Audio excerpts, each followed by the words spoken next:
Welcome into the best of the Monty Show. As always, we're presented by the Advocates, the best injury attorneys in the business, including workman's comp. That's right, if you've been hurt at work, get to theadvocates.com and chat with an attorney right now, live online, for free. See, because you never pay the Advocates until they win your case at theadvocates.com. As the Pac-12 turns, let's start from the beginning. We're going to the beginning. Do you guys remember the whole UCLA to the Big Ten Board of Regents conversation? Well, we do. We went all the way in and we finally got an answer on the fate of UCLA to the Big Ten. Is UCLA leaving the Pac-12? And, you know, we've talked about this a lot, and we've talked about the fact that the UC Board of Regents today are scheduled to talk about UCLA with UCLA and make this decision on if UCLA can stay in the Pac-12 or should they be allowed to vacate and go to greener pastures in the Big Ten. I have no doubt, and maybe little doubt is the right way to say it, but I have very little doubt that UCLA is going to the Big Ten. I think at the end of the day, it's what's best for the UC system.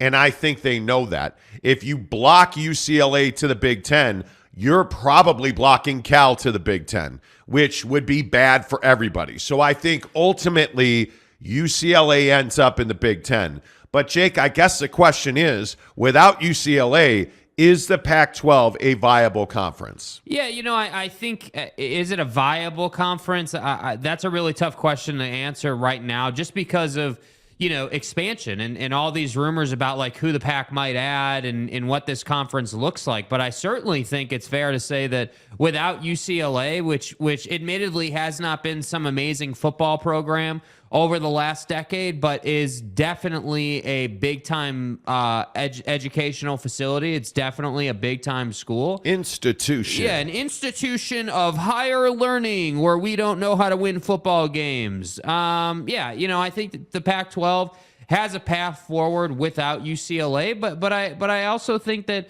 you know, this just comes down to money. Like, I just hope everyone understands that. Like, this isn't about, like, you know, travel plans or recruiting or any other detail with inside of football. Like, yes, those are topics, those are things that will be broached, and those are things that need to be figured out, and we're going to talk about those things today. But this conversation, and particularly in the Pac-12, because they struggle so much with distribution and bringing money in, this is a money conversation in many different ways. So to me, you know, Why'd you stop? Doing? What do you mean? What are you doing right now? Cracking open a rock star. You start talking shit. Yeah, what are you talking about? Well, why would you? I was on a flow right there. Nah, you're never on a flow. The point is, come on, that UCLA leaving the Pac-12 is a death knell. Why do we have to like spin this? And well, maybe if they got Super Chicks to offer up free chicken sandwiches, deluxe chicken sandwiches to every school. Cabos. Listen. Without UCLA, the Pac-12 is dead. And we can sit here and spin and hope and wonder. USC's gone. Without UCLA, the Pac-12 is dead. They don't have Los Angeles. They don't have Southern California. They have nothing, frankly, south of Stanford, south of Palo Alto. That's a problem. Yeah. You've got, you know, UC Berkeley and Stanford, and then everything else is, frankly, east and north. And that's just not going to work because you don't have Los Angeles anymore. That's an issue. So I guess my point is this even a conversation? Well, it is, because I think that George Kliavkoff, in my opinion, has been dishonest and disingenuous with the numbers that he has given to the Board of Regents. And there's been all of these, you know, conversations about, you know, well, what is their impact? Well, the impact is that you're making $34 million a year per school in the Pac-12, and in the Big Ten, UCLA's looking at a $75 million per season payday just from their TV rights. That doesn't even include postseason. That doesn't even include all the other revenue that would be higher because of the Big Ten. Nobody wants to talk about that.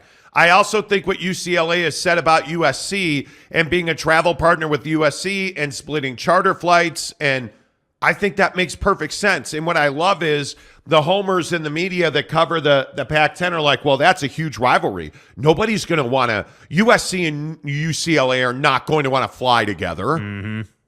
So wait, let me get this right. You're telling me, and I'm not talking about football because obviously USC and UCLA are not going to share a charter to the same areas. That's not going to happen. But if USC and UCLA basketball are heading back to play, let's say Maryland and Michigan State, they're going to stay there for a week and they're going to share a charter flight for each of those three areas so that they lower their cost. It's easier on the student, and they're doing these jamboree situations where they go and they stay out east for a week. They have full educational infrastructure, and they play athletic games. And it keeps them within the legal parameters of how many hours kids are allowed to spend on their chosen sport. Yeah.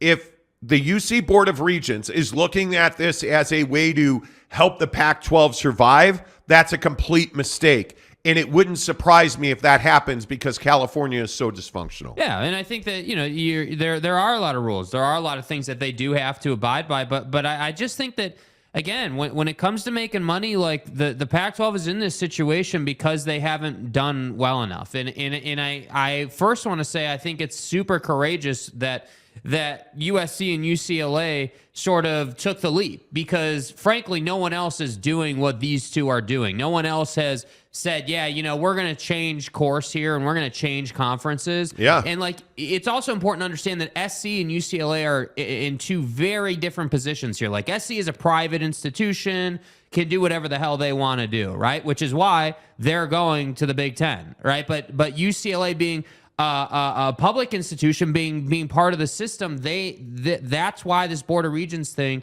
is so important because they have to make the final decision. But I totally agree. Like, it doesn't make sense financially for a school who basically operates at a loss every single year and has for a while. Why would you not, approve a decision that takes you closer to being profitable, that takes you closer to being even every single year? I don't know the numbers well enough to tell you if by going to the Big Ten, they're all of a sudden going to become profitable. But I don't think anybody knows those numbers. And that's the problem. I don't even think George Kliavkoff knows the numbers. I would agree. Like, that's why you hear asinine things like back of the envelope calculations. That's why, to your point, he never wants to answer the questions about, well, hey, like, how much, like he did this press conference, 3 weeks ago, whatever it was. At Pac-12 Basketball Media Day. And they asked him, hey, how much would, roughly, the reporter didn't even ask him for a specific number. The reporter said, hey, what's the ballpark on how much UCLA would either save or how much closer would they be to profiting by moving to the Big Ten? George goes off into this whole thing about how it's going to cost them more and the travel expenses offset any profit they would make, which just is not true. And that's why you're hearing about sharing charters and working together and basically trying to create this environment to save costs. A lot of it is that I think USC understands that there is absolute value in having a travel partner like UCLA. And it does not work for football. But football is very different. It is a 2-day travel turnaround, and teams travel across the country all the time. We've seen it with Utah going to Florida. We've seen it with BYU going just about all over the country. East Carolina coming to Provo, exactly right. Or, BYU going to USF. In football, it's not that big of a deal.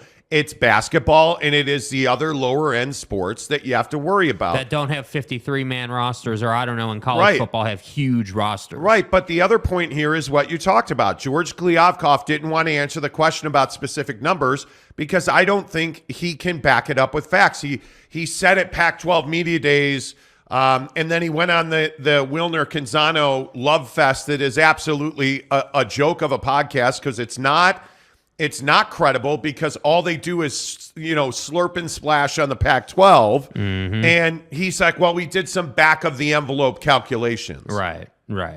And then when he's asked about that at Pac-12 Basketball Media Day, he's like, well, you can go look them up. Well, I'm not going to give those to you. Right. Because you don't have them. You don't have them. You cannot back up with factual calculations that UCLA is going to lose money going to the Big Ten. Facts. I don't think you can back that up. Nope. I don't. And having talked to people in the TV industry on a regular basis about this, most people's concerns for UCLA are that the people who run the UC educational system are not sports people. They are doctorates. They are educators. They are professors. They are politicians. And those people don't care about winning and losing football games or basketball games.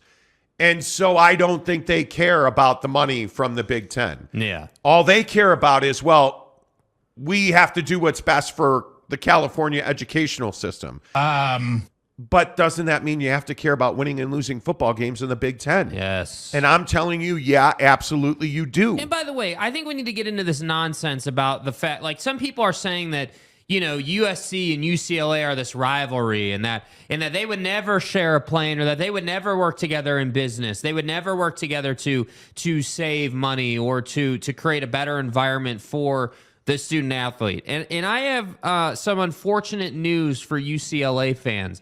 You haven't won enough, not nearly enough, to be considered a rival to USC. Do you play in each other's backyards? Are you both LA teams? Do you have a bit of fun with it when you play each other? Absolutely, right? Absolutely. I'm sure that tailgating in the parking lot at USC and UCLA games is loads of fun. But I'm talking about in business. This is not a rivalry. You are not rivals to the point where you would not even consider doing business together. And so that, I think you just have to clearly understand that. They may play in each other's backyards, but they are definitely going to do business together. This is not, Georgia, Alabama. This is not, Nick Saban and Jimbo. That's not what we're talking about here. Well, the Homer Pac-12 media is trying to compare USC and UCLA to Auburn and Alabama. And I got news for you. It ain't nearly Auburn and Alabama. I can tell you that I work there.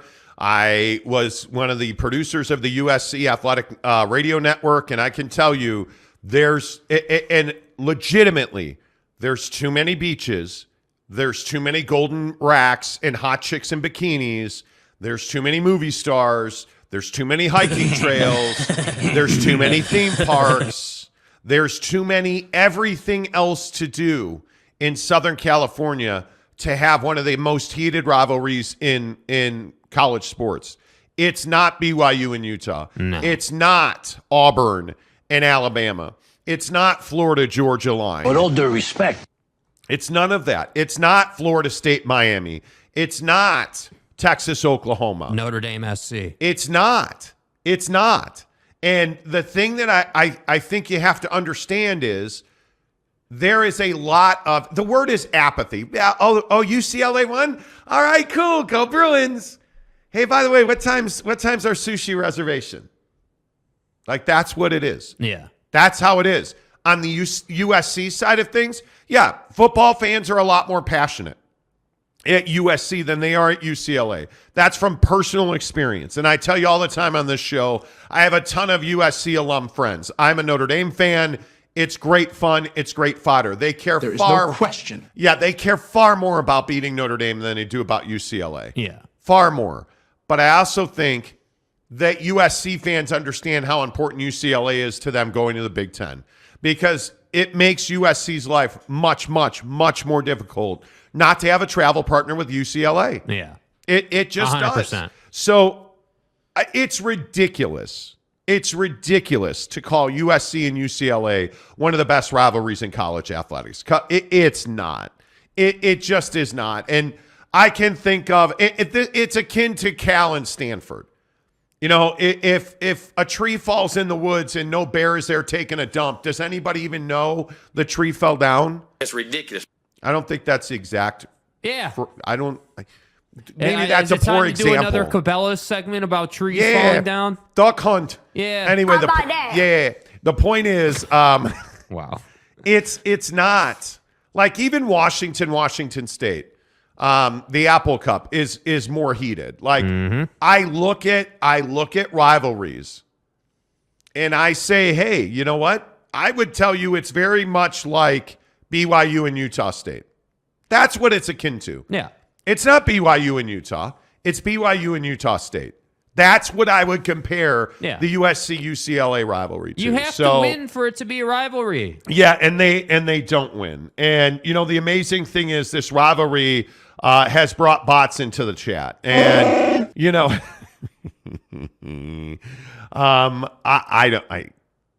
is 6:20 Mountain Time. Come on. It is 6:20 Mountain Time, and bots are in the chat. Come on. I mean, I know the show is good, but it can't be that good. I'm just saying, let's get some of your thoughts on this because do you guys care about this? Do you guys care about UCLA leaving the Pac-12? I'm curious where you come down on this. I don't. I think it's definitely a big story. I think that I think it's a huge story. I care a lot about it. I do. don't think that the average college football fan necessarily cares about the concept of UCLA leaving, but I think they care about the concept of the Pac-12 burning in the ground. That's what I think they care about. You do. In this UCLA. Wait, hold on. Do you think Georgia, Florida, Boston College fan, any Big Ten fan, even any Big Ten fan who's largely impacted by this, do you think any Big Ten fan cares about UCLA leaving the Pac-12? Yeah, I think they do because I think when things like the college football playoff ranking comes out and the Pac-12 has 6 in there and they're trying to flex and make a statement and stuff, I think if you're a Big Ten fan, you're looking at your new friends coming into the conference. I do think it's impressive, by the way. Yeah. I do think it's impressive that the Pac-12 has 6 in this week's college football playoff top 25, which, by the way, you detest. You don't think there should be a top 25. This is complete garbage, but that's is, I'm sorry, did you say this is complete garbage? The idea that there is no thought put into context with the top 25. First of all, we shouldn't even have a top 25 for college football playoff rankings because I got news for Oregon State at 25. You're not going to the college football playoff. So we don't even need a top 25. But North Carolina State. But Kentucky is the greatest thing since sliced footballs in week 1. But Penn State. Come on. But my point is, what I don't understand is why are you such a red ass about it? Because it seems like somebody crapped on your pillow and you're like, I can't believe this. I am so upset that there's a college football playoff top 25. I'm upset. Oh my God. There is 25. It should be college. It should be the top 10. Right? I don't give a damn about the 16th team in the nation. Right? Who cares? But we are the Beavers, and we play at Reser Stadium. Neat. Get some more wood out. You're gonna need a bigger dam. Corvallis, Oregon, bitches. Jesus. I mean, you know what I mean? But my point is if you're so a Big upset Ten, about it. If you're a Big Ten fan, you're looking at this graphic right here. You're saying, "Wow, we got 3 teams in." Yeah. What? And by the way, next year we're probably gonna have 5 because we're getting SC and UCLA. Right? And then, so that's why I think, or 2 years. That's why I think that's why I think a Big Ten fan would care about this. Not because there's some passionate fan base for the Pac-12. Nobody gives a damn about the Pac-12 out east. Let's just be really clear on that. Nobody in Georgia or Florida or, in the Midwest even cares about the Pac-12. But when it comes time to do business and you're going to add teams, now we start to care because it impacts them. So that's why I think they care. Okay, I'm not quite such a bitter, jaded prick as Jake is. I would tell you that I think there are corners of SEC country. I have a hard time believing that Arkansas cares about the Pac-12. Yeah. How many people in the SEC even know that there's a UC Board of Regents or that UCLA is impacted by that? How many people even Probably know not what a many. UC Board of Regents is? Yeah, I would agree with that.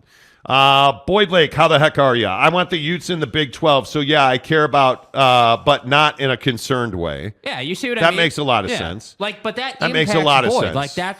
Boyd is someone who follows football in the state of Utah. So Utah going to another conference, okay, I'm obviously going to care about that. Yep, Les Wayman, good morning to you. How the heck are you? What's up, M. Alvarez? Cody Strickland says, it's Alex Caruso for best NBA player. Come on, boys. I mean, it makes perfect sense.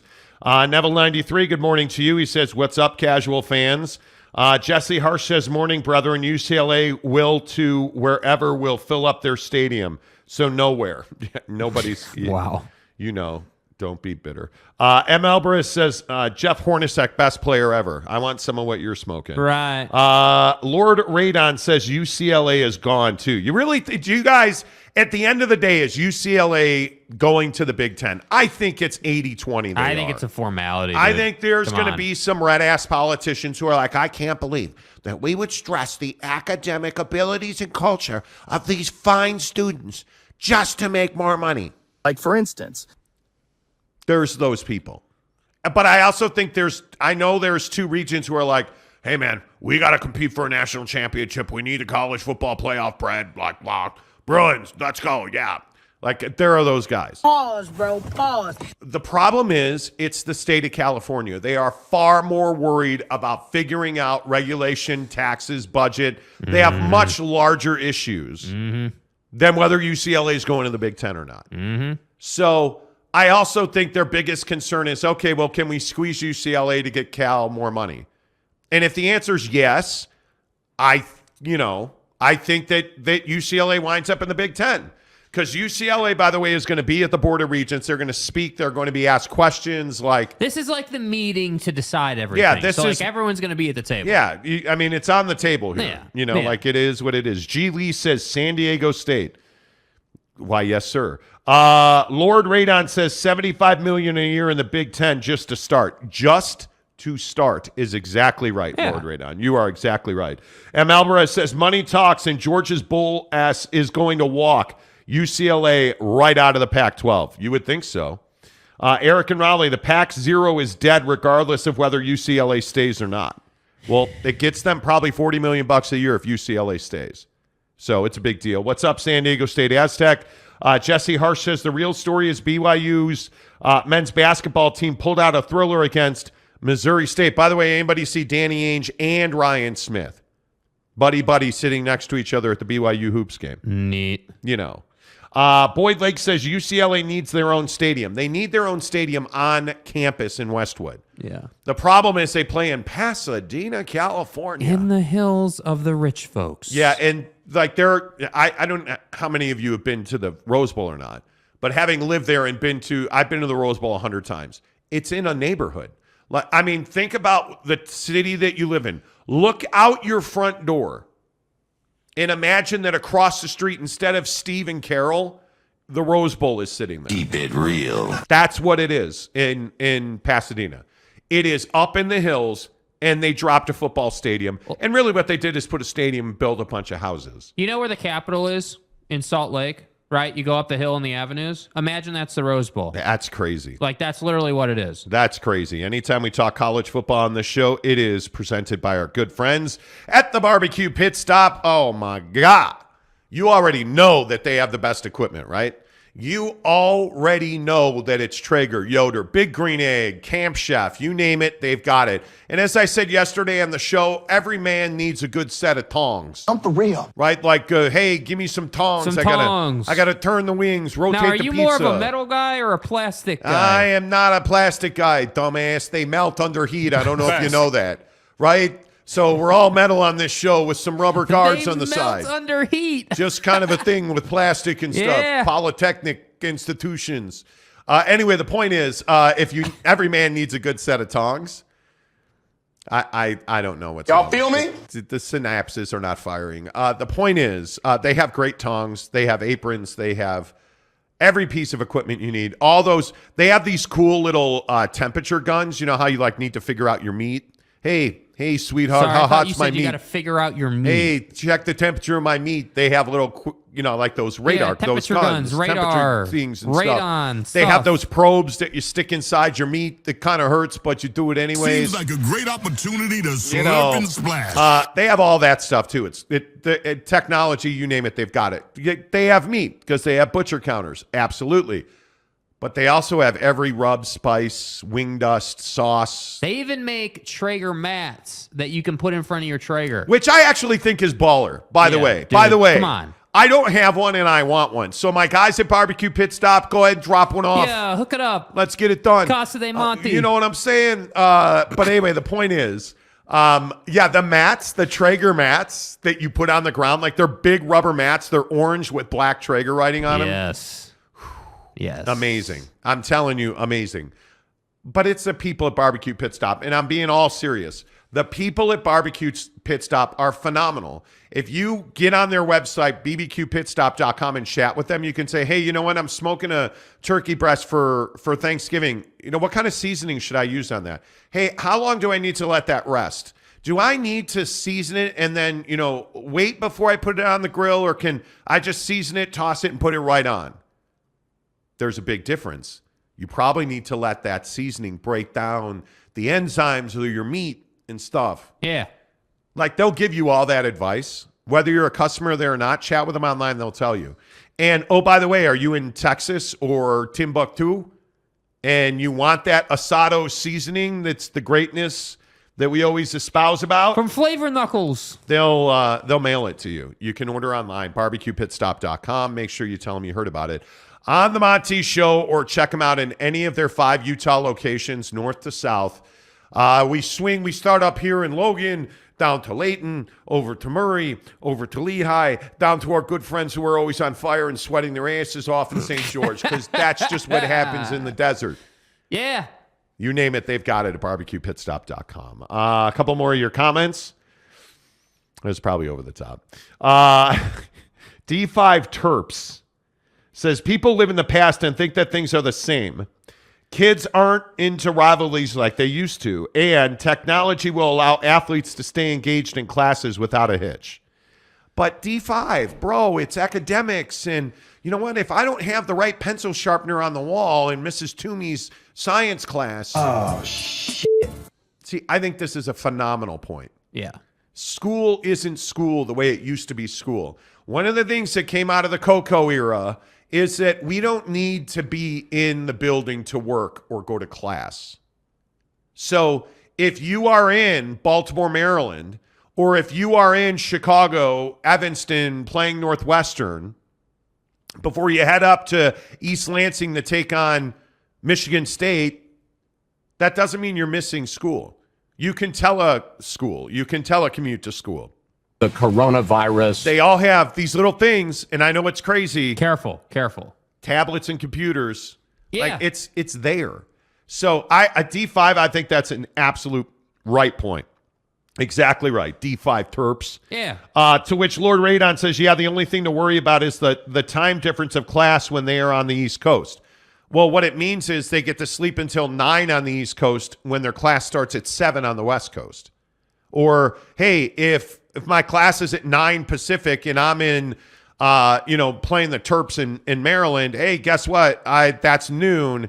I can sleep a little later. Or yeah. I don't think it's the doom and gloom that people make it out to be. It's really not. And by the way, even if it was, that's the price you pay for wanting to be an athlete. I mean, that's always been the trade-off. It's yes. not. I feel like everyone makes it out to be some cakewalk to be a student athlete, and it's not. You're working 2 jobs. Like, trust me when I say I know what it's like to work like 3 jobs at once. We do it every day. Yeah, so like, we do. It's literally one of these things where it's the price you pay, but it's not really that heavy of a price. No, and there are all kinds of studies about mental health and it damages, and I don't know if I buy that because I don't think we know. I truly don't think we know. And, I saw a couple of comments about, hey, they won't be able to take good notes in class. Are you kidding me? A, classes are posted online all the time. B, you have academic advisors, and I don't know how many people know this. Now, I'm not going to say institutionally, but academic advisors take notes in class all the time. So you'll have strategy, sir. You'll have an academic liaison, let's say, right, that'll travel with the basketball team. They will watch the class live or on tape and take detailed notes for the players who are in that class. Like, this is not rocket science. So you can get this done. It's a matter of priorities and what your priorities are. And if you are on the UC Board of Regents, and probably justifiably so, Your priority should be the better academic health of the program. Like, you understand that like for football, because football is very different than other sports. We've said that like 5 times today, but in this conversation, I think it's important to point it out. Oh, and D5 Terps, exactly right. Classes get recorded all the time. Minimal interference. I think it's exactly right. And that's my point. Like, if you're a football player, they're going to do that grunt work for you, where they're going to get the material ready. And then you're just going to have to go in, work with them, and learn it and pass the class. That's how it works, man. Yep. Let's see. Kurt Meyer says, hunting on the nines brought to you by Cabela's. Yeah, Cabela's. Jesse Harsh says, yeah, it's a great segment. I get a good power nap during it. Okay. Let's see. Lord Radon says, I would think that if they are on the East Coast, they could just get a room on campus at Maryland, Rutgers, or wherever they are and do their stuff that day. What they do is, when you have a team that's traveling, a basketball team is the best example because I know this specifically. What they'll do is, in the hotel that they stay in, they will have a conference room, and they have blocks of time, and a lot of this happens at night. They have blocks of time where, hey, here's study hall on the road, and they have those academic advisors supervise study hall, and they work with the kids in their specific areas so that they still get that education and they get their academics done. Yeah. It's the reason that you have all academic athletic teams. Like, do you see the picture that's being painted here? Like, they are football players that then get help to do the academic stuff, right? Yeah. They're basketball players that get a lot of assistance to do the academic stuff. Like, that is literally how it has to work. Yeah. Yeah, I think it is. I think it's vital. I truly do. Let's see. Mike Maples says USC is the only PAC team with a shot at the college football playoff. I don't think so. I think that if Utah can beat Oregon, I think Utah's got a legitimate shot. And we'll talk the Utes and the Oregon Ducks. By the way, Bo Nix is in doubt. You'll hear why coming up at 7 o'clock, coming up in about 20 minutes. Jesse Harsh says, agreed, Jake. No one gives a flying fart about anyone past the top 10. Yeah. Yep. I think that's exactly right. Brian Hornbeck agrees with you, says yes, top 10. Come on now. Mark Rasmussen pops in and says, Trump 2024, let's go. Well, He's a bum. yeah, thanks for that. Lord Radon says, if academics come up, UCLA needs to point out how much more prestigious an academic conference the Big is. Yeah, for sure. I would agree with that. The time difference isn't doom or gloom, and it's the only thing I can come up with that may be an issue. Yeah, I agree. D5 Terp says 100% UCLA is gone. Movie Time Blues says the academic consortium, by the way, is called the BTAA. Correct. Boyd Lake. And rivalries are basic human psychology. Has the Holy War lost its intensity? Nope. No, it hasn't. No, it hasn't. D5 Terp says my neighbors' names are Steve and Carol. That's cool. Well, Hey, I said Steve. look out the front door. If Steve and Carol look out their front window, Hey, Stephen Carroll. that's awesome. Let's see. Movie Time Blue says Big Ten presidents would love Stanford. I think they absolutely would love Stanford and Cal, Washington and Oregon. An institution of higher learning. I think there's no doubt. There is absolutely no doubt. Let's see. UCLA is considering moving to SoFi Stadium. Provo Cougar fan. Yeah, I've heard that. But I also think that there is a lot of merit in an on-campus facility. I mean, I think San Diego State is the perfect example. The problem is if they build it on campus at UCLA is going to have to eat a little of their crow because you're not going to get 50,000 fans in a football stadium for UCLA. Mm-hmm. You're just not.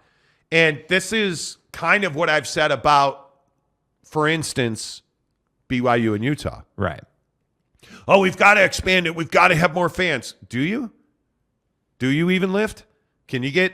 Well, we got to have Lavelle Edwards should have. Do you even lift? 70,000 seats. You really think you could sell 70,000 BYU tickets every year? Obviously not. Come on now. Are you serious? Come on now. Serious? No, Serious? bro, you can't. And UCLA, if UCLA does what San Diego State did, build a 40,000 seat stadium. Do it. See how full it looks, because it will look full. It's embarrassing, in September and October when the Rose Bowl is empty. And it looks like in the Rose Bowl, because it's so massive, it looks like there's 5,000 fans there. It's embarrassing. Doesn't make you feel responsible. Yeah, it's so empty, it echoes. I kid you not. When the band plays, the acoustics are so bad in the Rose Bowl when it's empty. You can hear them when it's not full. Yeah. You can hear the band's music bouncing off of the walls, the seats in there. That's how embarrassing it is. Yet you go to a place like BYU where BYU fans are rabid. Like the Rock is one of the most underrated student sections in the country. And hey, we got 60,000 fans. And the problem is the corners aren't sold out. You have empty corner seats or at Rice Eccles or I think the smartest thing that Utah did is not expand the seating capacity to some massive 70,000 seat shrine. Yeah. Because you're not going to sell that place out. Please trust me when I tell you, don't do 70, do 50, and watch how much more full it feels. Watch how much more demand there is for tickets. Yeah. And what does demand do? Raises prices. You make more money on 50,000 instead of an empty 10,000 seats at 70,000. Yeah. That's the smart mathematics, in my opinion. I don't think that you can, I don't think you can do that. Brian Hornbeck says they have plenty of room at Maryland and Rutgers for opposing teams. Nobody cares about them. Nobody cares about Rutgers. Maryland is different. Maryland's got a great tradition of basketball and athletics down the chain. Like, Rutgers just sucks. Like, it is... You guys just flat out suck. I mean, you're not... Because it's garbage. Is Rutgers even relevant in any sport? I want to say their most successful sport is lacrosse. Men's lacrosse. I'm not kidding. Yeah, next question. Men's lacrosse, I believe. At Maryland, you know who Gary Williams is. You know about the basketball program. You know, Rutgers is just irrelevant. Yeah. You know what I mean? Like, it's just, anyway, we could go on and on. Let's see. D5 Terp says Stanford, Notre Dame to the Big Ten is next. I don't think so. I don't think you're ever going to get Notre Dame in a football conference. Why would you? Why would you if you're Notre Dame? Yeah. Notre Dame, and I know we've had this conversation before, and I know you're probably sick of me espousing about the tremendous awesomeness. It's incredible. Of the Notre Dame Fighting Irish package and stuff. Yeah, the package. But if you look at Notre Dame's schedule, they could easily be 9-1. I'm a man. Let's just chalk up Ohio State as a loss. Okay, that's one loss, right? Okay, I'm good with that. You should have beat Marshall. Who are we kidding? You should have beat Stanford. Who are we kidding? What would their record be if they had beat the two crappiest teams on their schedule?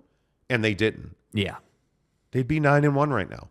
Sorry, folks, that's what it is. They'd be Notre Dame. It'd be 9-1 and probably number 2 in the country. Okay, You lost to Ohio State. They'd be number 3 in the country. At 9-1, your only loss is to number 2 Ohio State. They'd be 3rd in the college football playoff rankings right now. Yeah. Why would Notre Dame join a conference? Why? It makes 0 sense for Notre Dame football to go into a conference. They're making huge money on TV. They're going to get a bump in compensation. Yeah. Why would you do that?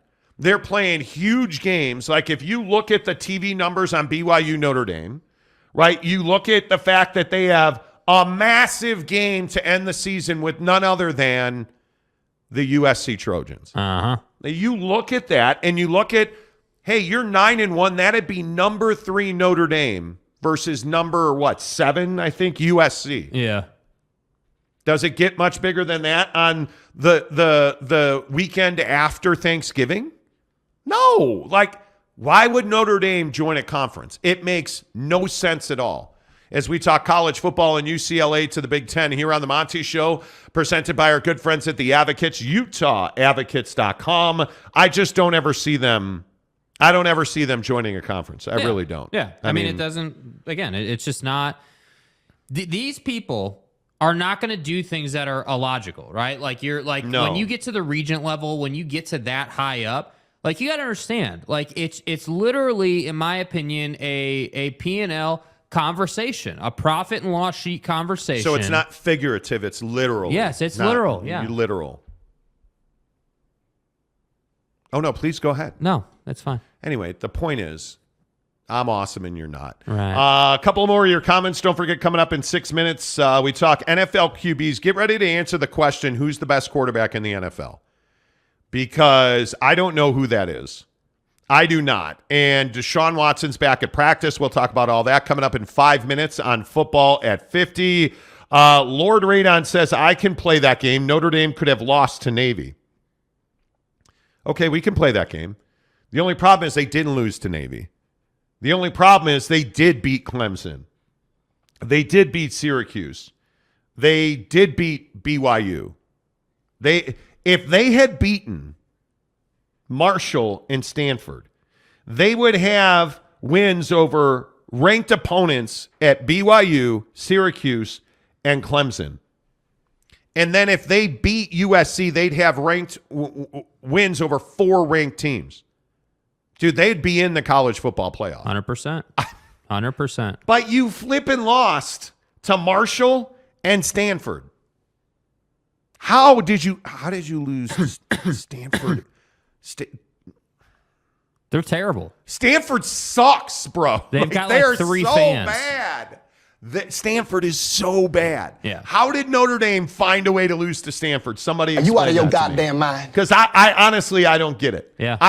It is so mind-numbing that all 81 of you have not hit the like button on this show yet. I don't even know how to explain that. But even more mind-numbing. That was well done. But even more mind-numbing is literally Stanford beat Notre Dame. Not figuratively. Anyway, I'm being a dick now. Yeah. Mike Maple. Whoa, what else is no fat ass? Mike Maple says Notre Dame can make decisions for themselves. I don't know what I slept well again. No way they give up that power joining anybody. I agree. There's just no reason for them to join a conference. Kurt Meyer says Notre Dame will not join the Big Ten until Michigan leaves the conference. Bad blood. Oh, no, I think anybody that thinks Notre Dame and Michigan shouldn't play every year is not a college football fan. Better rivalry, USC, UCLA, or Notre Dame, Michigan. Yeah, I agree. It's Notre Dame, Michigan. I mean, there's nothing to even talk about there. Nothing. Lord Radon, they did list TK Marshall and Stanford, you're living with if.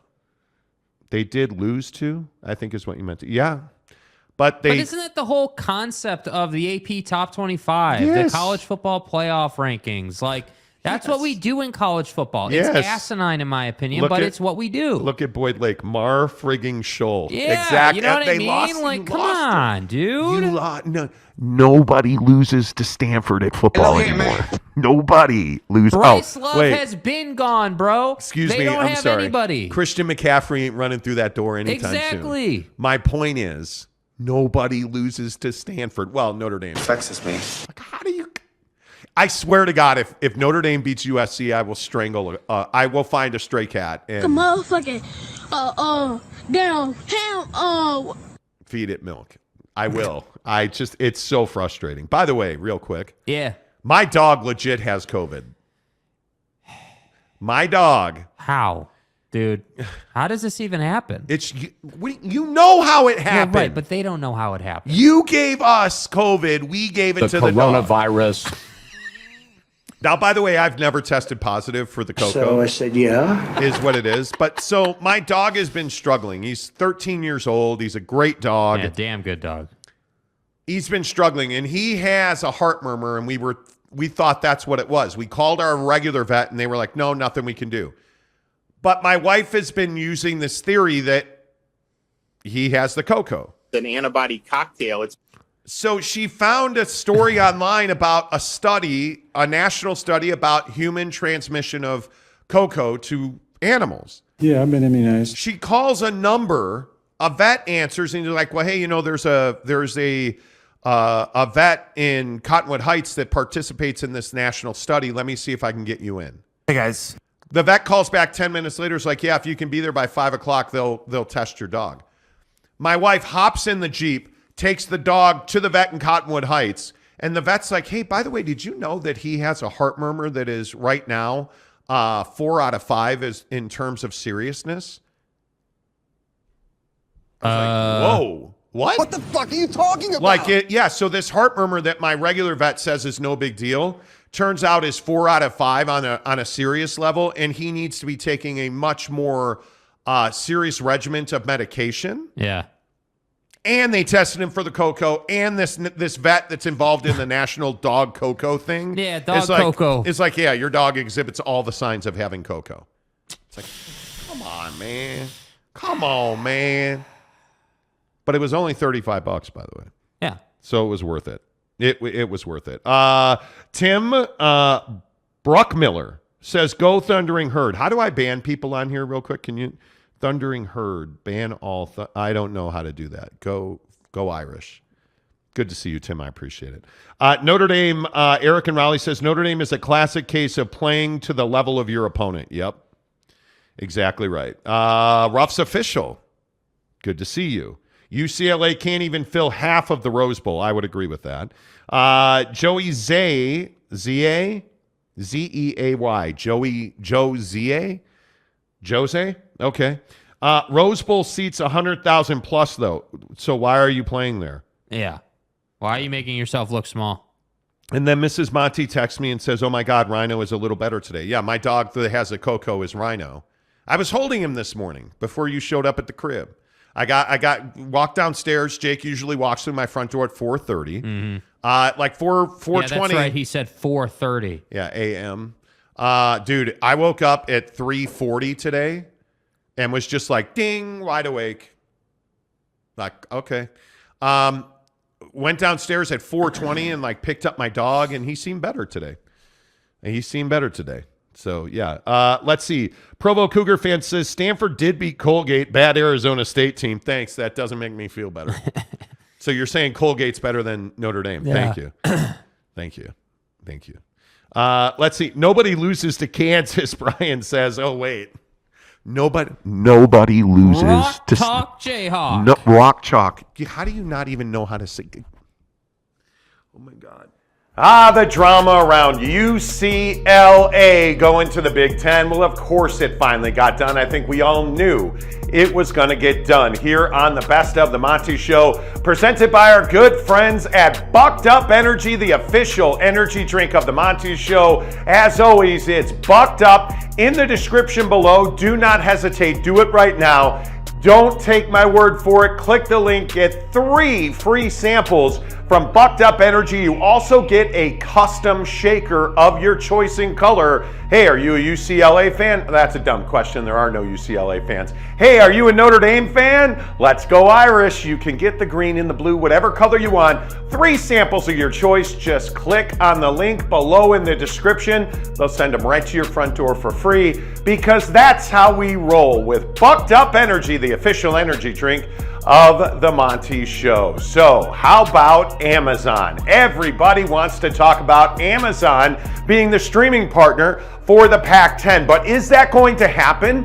Was it close in December? Man, a lot of people thought it was close, but as usual, you came to the Monty Show to get the truth in sports talk. If you are Amazon, what exactly are you paying for?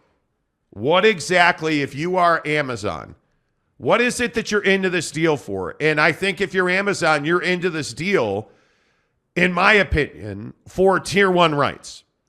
You're into this deal to be the main and really the only platform to go to when Utah and USC are playing, when Utah and Oregon, when USC and UCLA play their final game in the Pac-12, like the biggest games every year. In my opinion, that's what Amazon is paying for. But Jake, I don't know, as a young millennial. Are you a guy that is comfortable? Look at Thursday Night Football last night. Yeah. What did we talk about? Yep. It's not so comfortable to flip off your TV and go over to Amazon and watch the game. Are you a guy that's comfortable going to Amazon to watch Pac-12 football? Yeah, I mean, I think with Thursday Night Football, I'm still trying to figure out what's comfortable. What is the ideal setup? And I'm getting to a place where I kind of want to stream the Thursday Night Football game on my MacBook and watch regular TV on the TV, because I don't like flipping back and forth. It's an annoyance. And It really is, isn't it? It is. Like, it's inconvenient. It's an annoyance. Like, it's the only reason I'm on Amazon Prime at that time of day. Weekends is different because, if you're at home and you want to watch a movie or something, okay, that's different. But to watch sports, there's not, like, that's the only reason I'm there, and that's the frustrating part. I think that, when you look at the TV watching experience, I think for Amazon, it really matters. And when we talk about streaming deals and how they're going to set all this up, like, I think, the experience gets better if you have other games to flip to at the same time while you're on Amazon Prime. But I got to tell you, I didn't really watch too much of that game last night simply because I didn't like flipping back and forth. There was other stuff on, like I was doing things, like it is an inconvenience. Like, you can't, like, let's say that you're watching Thursday Night Football last night on Amazon Prime on your TV and you're making dinner for the kids. Okay, so now you got to have your DirecTV remote and you got to have your TV remote. You can't just pick one up and flip the channel. That's my problem. It has to be a smoother experience. Yeah, I don't disagree with that. I think it's also one of those things where when you look at the Pac-12, how valuable of a commodity is that? Because some of the other details that are involved in this, sources in the TV industry told me last night that Amazon and the Pac-12 are not, in fact, close on a deal, and that the Pac-12 is really pushing, for obvious reasons, to get a deal done sooner than later. But Amazon has been very savvy about this. They have told the Pac-12, hey, we need clarity on UCLA's situation because we don't know what we're paying for. And I think that makes a lot of sense. But the other issue between Amazon and the Pac-12 that I think is a deal breaker, and it's going to be interesting to see how the Pac-12 navigates this, is the Pac-12 wants their biggest games on TV and on stream. Mm-hmm. Well, that's an ESPN model because ESPN routinely does that, where they'll stream a game in the ESPN app that's already on ESPN television, ESPN.com. That's the model that the Pac-12 wants, but they want that Amazon money. And Amazon has made it very clear that if they are going to buy Tier 1 rights, they are going to own Tier 1 rights. There will be no TV option for the biggest game. It will only be on Amazon. And I understand why the Pac-12 wants to do that. They want to have their cake and have somebody eat it too. Like, they want somebody to pay for Tier 1 stream and Tier 1 TV. And I just don't think that's realistic. And again, I understand why you're doing that. The UCLA component of this makes perfect sense. The Pac-12 conference, George Kliavkoff has done everything that he can do to undermine UCLA's move to the Big Ten. He has put it in the mind of the UC Board of Regents that they have the ability, that they should block the move to the Big Ten. For real. I don't know. We're going to find out next week exactly what that's all about. But what I'm hearing now is that Amazon and the Pac-12, are not close to a deal. They don't have major roadblocks, but the Pac-12 is going to have to come off of this desire to have their biggest games on TV and on stream if they want to be a stream league, if they want to be a groundbreaking league where, hey, they're the first one that's all in on Amazon Prime, well, you're going to have to give up the ghost of having your big games on TV as well. And I just don't know if the Pac-12 as a conference is in a place to take that kind of risk. You are already losing eyeballs even with a TV deal. You are already in a situation where, because of the Pac-12 network, a majority of people that make decisions in college football don't see anything beyond what game is on ESPN, ABC, or Fox. And that's a huge problem. So, Jake, I don't know what the answer here is. I do know that Amazon and the Pac-12 are not close to putting a pen to paper. Well, and it's kind of like you said, like, the Pac-12 wants to be all in on Amazon, but if you're going to be all in on something by nature, that means you can't be half in on something else. Like, you don't get to be all in on Amazon and also be half in on ESPN. Like, that's not good business for Amazon. And frankly, I still maintain that the Pac-12 and George Kliavkoff forget where they're at. They forget the position in life that they're in, which is, hey, you have two major brands, and I get it, UCLA is very hot and cold in terms of if they're good this year or bad last year, whatever. Like, the football field results are very hit and miss, but, you look at USC and UCLA, and those are two of the top brands in the conference. So the idea that let me get this right, so you're going to try and block them, then you're going to try and go all in on Amazon, but then also backdoor ESPN. Like, they're not taking strong direction. They're basically saying, hey, we're the best of the best and we get to do whatever we want. And that's not going to work. And eventually, resources are going to dry up in the sense that you're going to get put into a corner and you're going to get pushed into a deal that you don't like that's going to be worse than the deal you have available now. And so to me, again, I just hope that they understand the position in life they're in, but I'm not confident in that. So I think, again, it all goes back to this whole concept of user experience and quality on the football field. This year, the Pac-12 has been really good. They have been. Like, you've got a bunch of teams in the top 25. Like, you're having a really nice year. But who's to say, like, when SC leaves or UCLA leaves, if you don't block that, or, you know, however that works out, what does that look like then? Are you the Pac-10? Do you add a couple schools? Like, that's why I think Amazon wants to wait. Because like you said, they don't know what they're paying for. And to me, that makes a lot of sense. Why would you sign ink to paper if you don't even know what product is going to be on the field? Well, I think the other thing that is so clear here is that the Pac-12 has options. It's simply how much financial gain is in each one of those options. Because, again, the funny part of this whole conversation, I say funny, maybe it is the most interesting part of this entire conversation between Utah and the Pac-12, or excuse me, between the Pac-12 and Amazon, and you know, this news being leaked on, you know, the day that Utah and USC playing the Pac-12 championship. Amazon and ESPN are not adversarial. They do not have a competitive natured relationship. Right. I think ESPN realizes it is your only true television and stream distribution platform. They offer you both. ESPN is all-encompassing. They are the biggest, baddest MFer in sports for a reason. But Fox has an app, right? But Fox has an app. But nobody cares about the Fox app. That's right. Nobody goes to the Fox app. Nobody thinks, oh, Tiger's on TV on the 18th. I'm going to go to Fox? No, you don't think that. You're thinking you're going to go to ESPN first, and if it's not there, you're probably going to CBS. Like, that's what you think as a consumer of sports. So to me, I agree that ESPN and ESPN's story, and I think this is an important little sidebar inside of this Amazon thing. Right. You got to remember where ESPN came from. ESPN was hemorrhaging money in the magazine days. Magazine subscriptions were going downhill, and they make this major pivot in their business to go digital with the app. So they went from no app and basically no traction there. And no stream. Yeah, no stream to major stream, major app, major traction, UFC deals, NHL deals, like all these deals inside of ESPN Plus.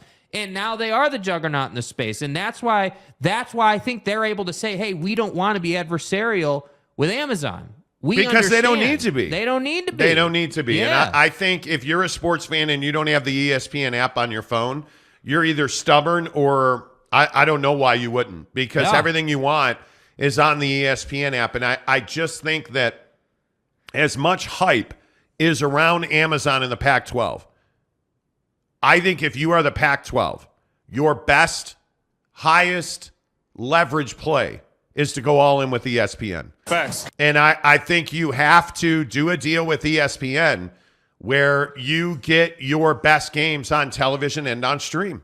And with all due respect to Amazon, because, again, I think Amazon Sports does a fantastic job. All due respect. If I'm the Pac-12, I just don't believe that sports fans right now today are ready to fully assimilate to streaming full-time of the best Pac-12 games. I don't. And I think it comes at a time where the Pac-12 is incredibly vulnerable. Mm-hmm. I think the Pac-12 is incredibly vulnerable. And you have to make the right decision. It is, look at the Big Ten, for instance. The Big Ten can take a risk. Yeah. The Big Ten can make a mistake. Maybe this, NBC, Big Ten After Dark game that they're going to do. Maybe that's a mistake.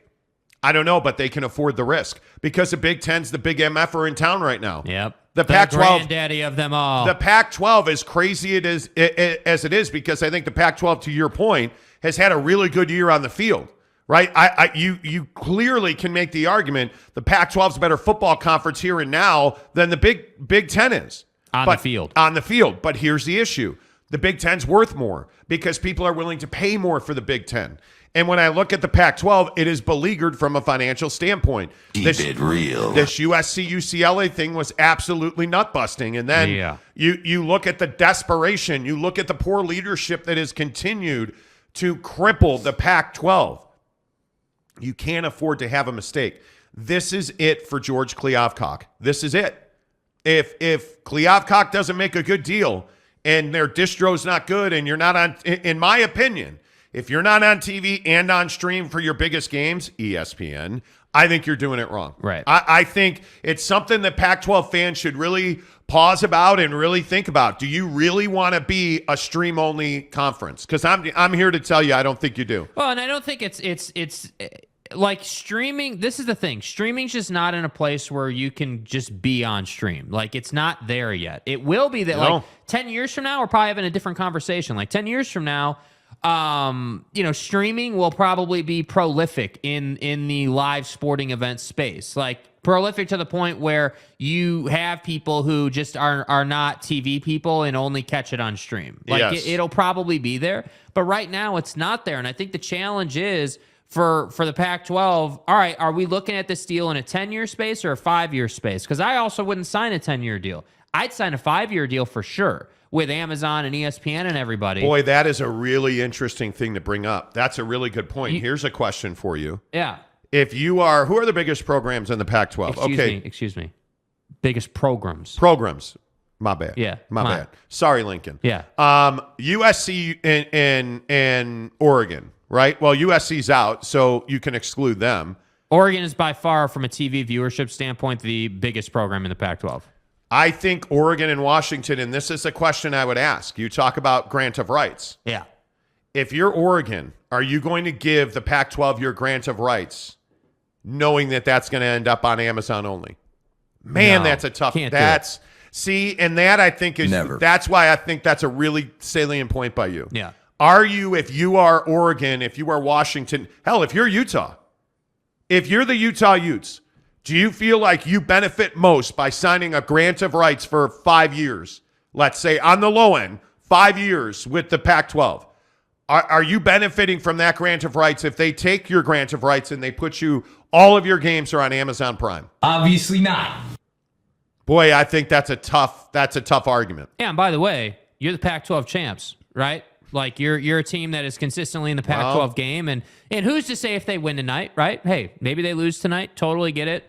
But my point is that on the football field, and this, I'm glad we brought it up from this angle, because I think on the football field and in the office on a sheet of paper performance are two different things. They just are. Yes, absolutely. And I think Utah suffers at a pretty high level when you think about, hey, they're this great team that's in the Pac-12 championship game consistently, but somehow from a business standpoint, your head coach has to come out and say that he needs more resources, that he needs more things to recruit with the current day NIL/transfer portal situation. So when I look at programs around the Pac-12 and frankly around the country, like your distribution deal has always mattered, but I think it matters even more now because you have guys who are only transferring to certain situations because of the ease with which they can get to the league. So like you have this Deion Sanders situation. Wherever Deion goes, guys are going to go there because they know they can get to the league. And if Deion decides to go to a school like, let's say,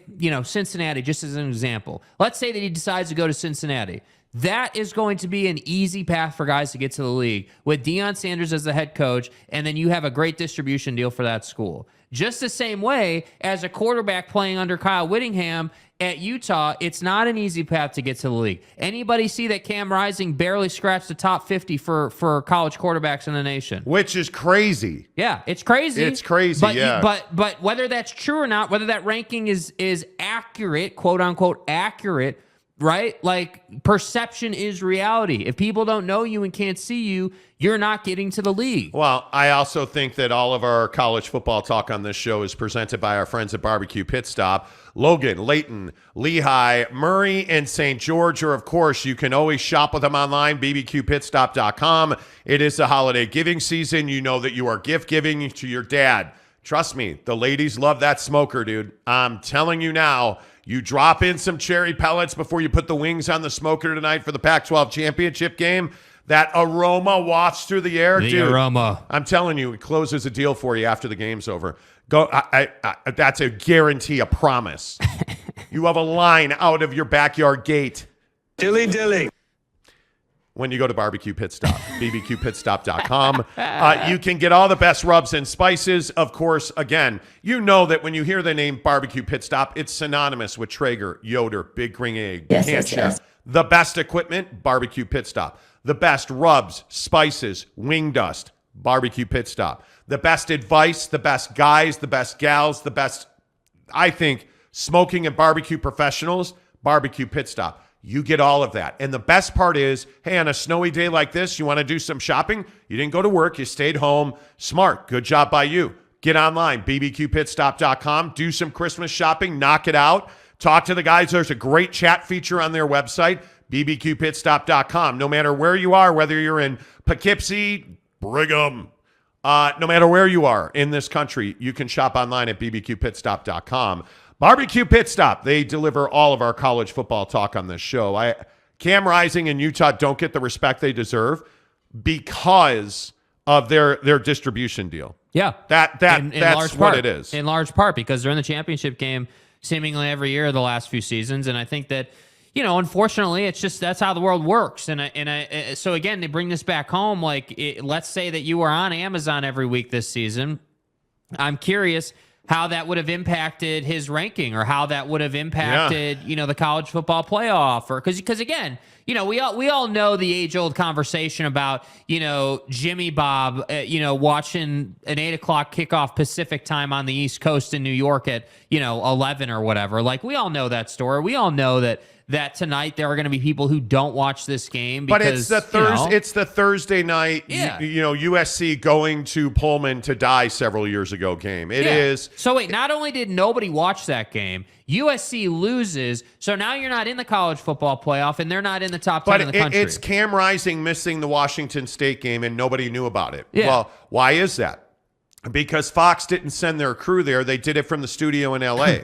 They didn't. Fox literally, it's the Pac-12. We don't need to send play-by-play announcers. Yeah, why would we send play-by-play announcers there? What? We don't need to do that. So they didn't know Bryson Barnes started. Yeah. And you get into this thing where the Pac-12 is just not getting the coverage and the respect that it deserves. But they haven't earned that respect. Yeah, I don't disagree with that. Yeah, I don't disagree with that at all. All right, let's get some of your thoughts in here. Mike Maple says, Lord Radon, Oregon doesn't see it that way. Hence why PAC schools have always seen themselves on a higher level than everybody else sees them. Boy, ain't that the truth. Lord Radon says Oregon doesn't have any other options unless they want to jump to the Big 12. I actually disagree with that wholeheartedly. And we've talked about this on the show in the past as well. I do believe that the Big 10 would love to add Oregon and Washington. I just don't think that their membership will pay, will want to pay to have Oregon and Washington in the conference, which is what that comes down to. Because if you add Oregon and Washington to the conference, you're going to take a smaller slice unless you can get somebody like Amazon to come on board and do a larger third-tier streaming deal. But guess what? That's becoming more and more difficult because Amazon wants to be the player instead of a player, which is a big difference. I disagree that Oregon doesn't have any other options. You have options when you've been seen by 26.5 million people, not including the broke Pac-12 network views. But Jake, it's Bo Nix. Right. Bo Nix. Anyway, I'll stop.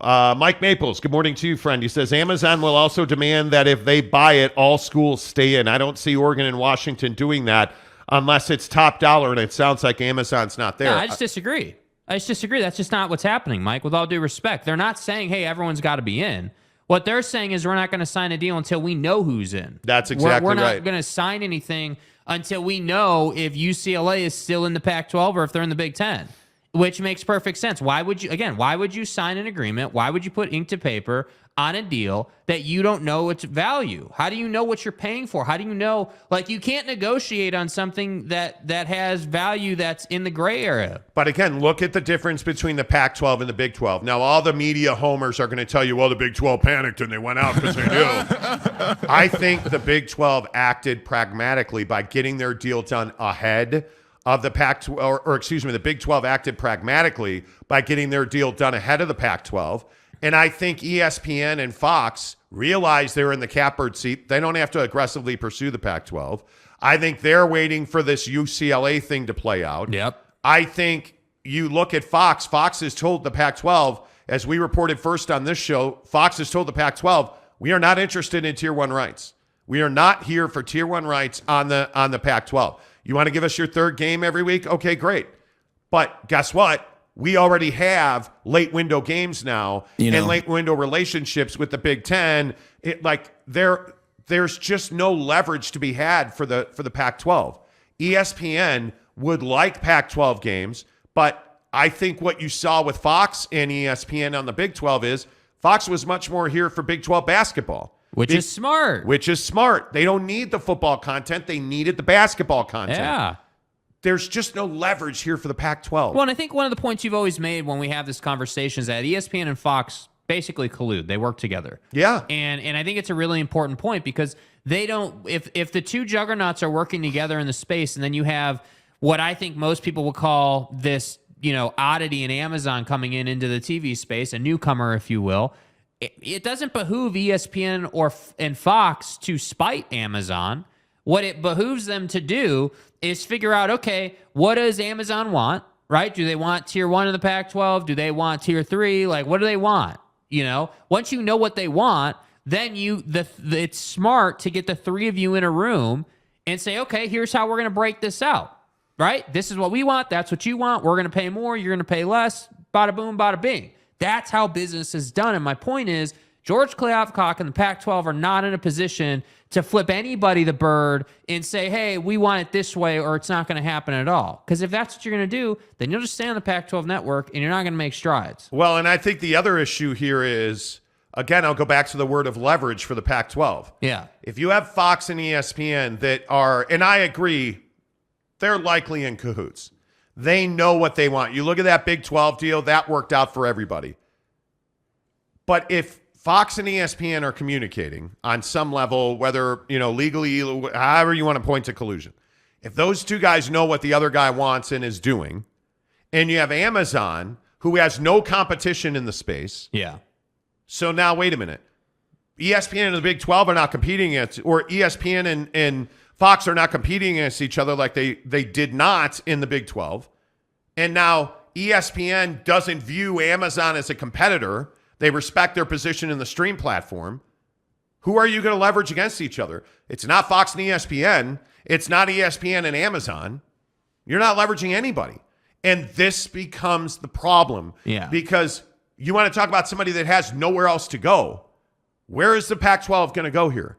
Because they didn't do a deal all those years ago with Google. Larry Scott promised us all those years ago at Pac-12 Media Day. He sat in front of Jake and I and told us, hey, we have a this and that stream deal, and that never happened. Yeah. They've been so slow to acclimate to streaming. Where else are they going to go? They don't have anywhere else to go because the SEC, new deal. The Big 10, new deal. The Big 12, new deal. The Pac-12, no deal. And the ACC is in lock with their deal. And by the way, let's not also forget the Mountain West is just this silent competitor sitting and waiting. You have this great new commissioner. She is unbelievable. She is skilled. I think people are raving about her. What's Mountain West going to do here? Well, and you asked the question, hey, where's the Pac-12 going to go? Well, if the Pac-12 can't figure it out, teams like Oregon State are going to go to the Mountain West. Like teams like the lower end team could find its way to the Mountain West. And if you're the Mountain West, that's what you're waiting for. You're not interested in rocking the boat or doing anything outlandish. You're interested in securing your future and then adding to that future. And I think it's brilliant. I think it's really smart. And I think the timing of the commissioner change in the Mountain West is no coincidence, right? Yep. The timing of signing your mark in the Big 12, no coincidence. So I'm just telling you, those little things matter. Arlington Bears makes it awkward this morning. He says, morning, fellas, 2-hour delay, school delay here in Utah County, so I get to stay in bed and listen. Are we a soundtrack or are you an active viewer? No, I'm going to leave that alone. Mike Maple says, Jake, I didn't explain myself very well. I agree. They want to know what they're paying for. Exactly right. Exactly right. Yeah. Exactly right. Tanner Plummer says, where are you at in Utah County, Arlington? Marby Dog says, there's SEC, Big Ten, Notre Dame, and then everyone else. ESPN is giving SEC a major competitive advantage. But again, dude. You're gonna see it across all of the ESPN platforms. Yes. And the other thing that I think is interesting, and we've talked about this as well, and I heard about this again last night when I was talking to a TV guy. Amazon is also having very quiet conversations about brokering huge TV-only games or stream-only games. Uh-huh. So they're talking about, like, hey, think of two major properties, an Alabama-Ohio State game. That early season USC-Ohio State game that we used to get. Like, those big marquee kickoff games. Amazon's trying to broker those as well. And something else I thought was really interesting. That mid-season tournament that the NBA is talking about, Amazon wants a piece of that. And I think that's a really compelling space. The NBA on stream only, they're clearly struggling with the NBA app. They are. There's no doubt about that. It's not great. Amazon has the money and the wherewithal to come in and do that. Well, and I think if you're Amazon, that's one of your strong suits is your flexibility in the space, like your ability to say to Adam Silver, hey, we're looking forward to this tournament. You've got this matchup on paper. We'd like that to only be on our platform. Like, I don't know why Amazon hasn't been side hustling all the major leagues to do this. Like, I don't know why you wouldn't have the match with Tiger and that the foursome that plays essentially. Exactly. Why wouldn't you have that only on Amazon, right? Like, there are ways to put things together. Amazon is never going to get the Super Bowl. Amazon's never going to get the NBA Finals. That's not going to happen. But I also think that Amazon could have the Spanish language rights to X event, or the possibilities are endless. But also interesting you bring up Tiger Woods, because my TV guy also last night was telling me, hey, LIV Golf has approached Amazon more than once. And Amazon has been reticent to do a deal with them. People, I'm telling you, Amazon is in the catbird seat. They don't have to do anything. And I know that everybody's like, well, Amazon's laying people off. Dude, Amazon is a pragmatic business company. Did you guys see the numbers that came out on Amazon? Jake, pull those Amazon earnings up. The earnings for Amazon the report that came out this morning was flipping unbelievable. Amazon's earnings through Black Friday and the kickoff of the shopping season were massive. They had record earnings. Amazon is not hurting for money. So, sorry, not to cut you off. No, go ahead. So this is from Amazon. This is Amazon's numbers, Amazon.com. These are their numbers. And the date on that is? The date on that is October 27, 2022. Okay. So net sales increased 15% to, and I know you find it hard to believe, $127.1 billion in just the third quarter, compared to $110.8 billion in the third quarter of 2021. So he said the third quarter. Just the third quarter. Say that number again, in the third quarter. So again, net sales increased 15% to $127.1 billion in the third quarter of 2022, as compared to $110.8 billion in the third quarter of 2021. So these numbers are why Amazon can operate freely. This is why Amazon can do whatever the hell Amazon wants. This is why George Kliavkoff is not in a position to be holier than thou and do whatever he wants. What did the CEO of Amazon say? Andy Jassy, the CEO at Amazon, said, yeah, Amazon Prime is possibly going to become its own business unit. Because at Amazon, when you're making billions a quarter, and that's in sales and revenue, you have all these different business units. Just because one is laying off here, we talked about Amazon Alexa on this show. Yeah. That Alexa's lost them billions of dollars. That doesn't mean that Amazon.com or Amazon, the app, is struggling.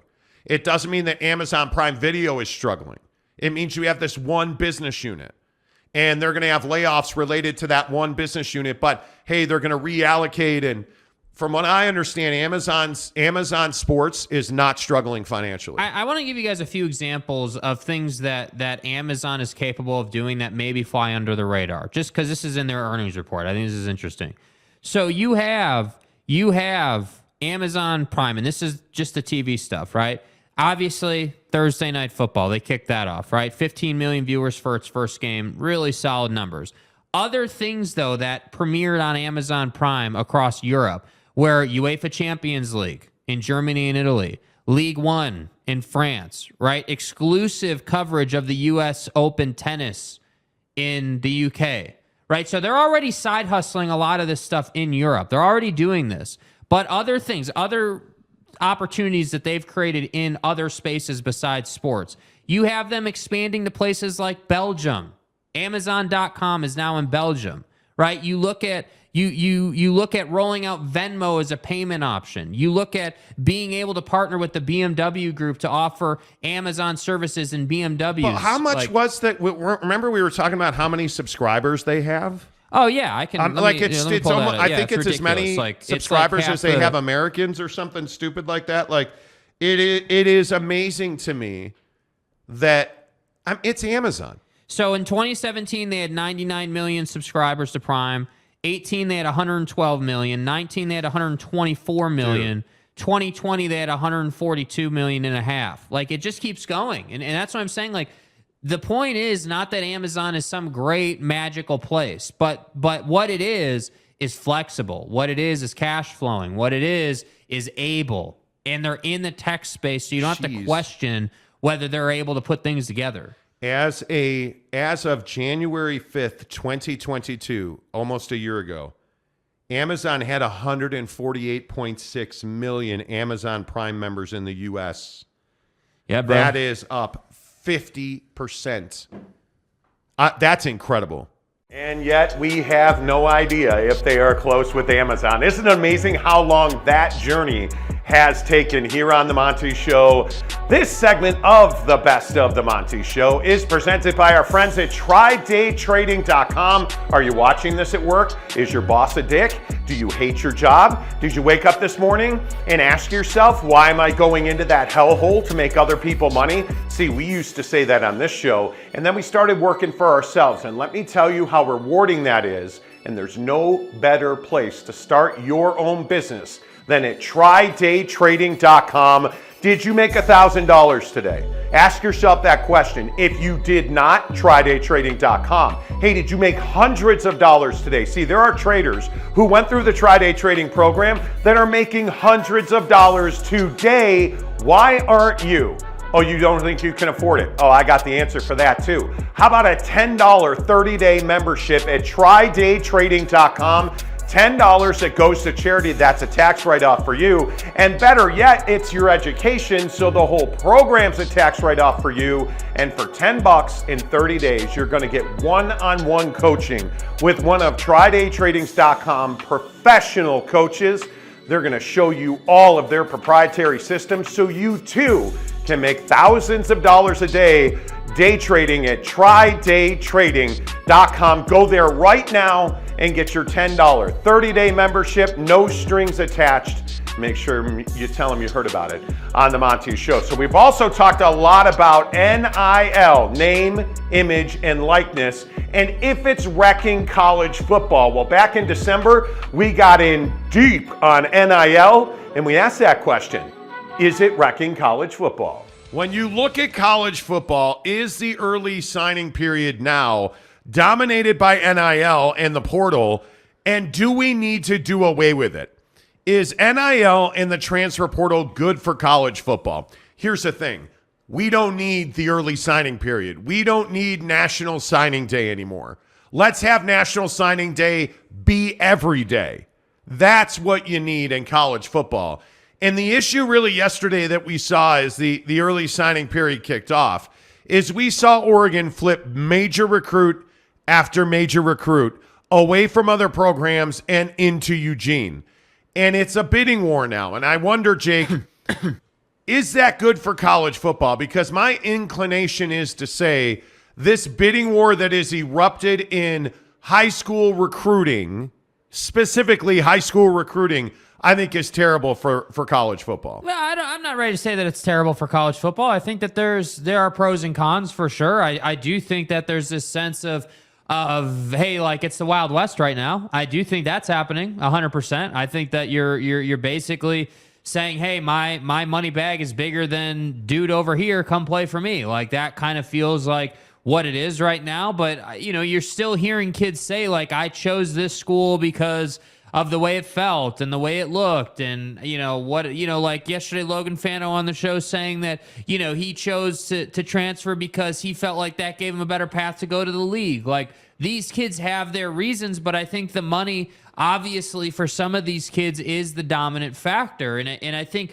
people get really uncomfortable. People don't like that the student athlete is making a bunch of money. And I'm here to tell you, these are not student athletes. These are professional athletes, dude, who happen to have to get A grades to keep playing football for a year or 2 years or 3 years, right? Like it's football, then it's grades. And by the way, there's a whole staff of people who help them get those grades. So to me, I hate that we have this whole thing about, well, these guys shouldn't be getting paid, or these guys, we shouldn't have bidding wars, or we shouldn't have, it shouldn't be, NIL shouldn't be about the money. And it's like, it is about the money. That's the essence of NIL, allowing these guys who put their body on the line every week, who sacrifice so much physically to get paid, because not everybody goes to the league. Do we have to say that almost every day? I feel like not all these guys are going to the NFL. So I'm a big advocate for it. I say, hey, while you can strap it up and put the pads on and get out there and hit guys and do your thing, I hope that you can make some money on that. Like making $100,000 as a college football player for a couple of years, that's pretty awesome money before you have to go, to Adobe and work the rest of your life. You know what I mean? So to me, yeah, are there some negatives to it? Does it need to be reeled in a little bit? Sure, a little bit, but I don't think it's bad to be bidding over these kids or paying these kids, certainly, because I think they need it. I don't think it's bad to pay kids. What I think happens is this situation with Oregon. Like if you look at the flipping that Oregon did, and you look at the fact that, oh, by the way, they only finished 13th in the country. Mm-hmm. Oregon had, inarguably, its best class ever. It's not close. But you look at some of the names on this list, and you look at the fact that they flipped kids from, let's say, Notre Dame, right? Yeah. You flip a kid from Notre Dame on the last day. You're doing that, in my opinion. You are doing that by paying them. And that, to me, is a problem. I mean, to flip Navosad from Baylor in the final hours before this kid's going to sign a national letter of intent, that's a problem for me. Why? Because I don't think it's ethical to say, oh, well, hey, you know what? We didn't get any other quarterback in the country. We'll pay you $1,000 more a week than Baylor was going to pay you. Like, to me, that's just not.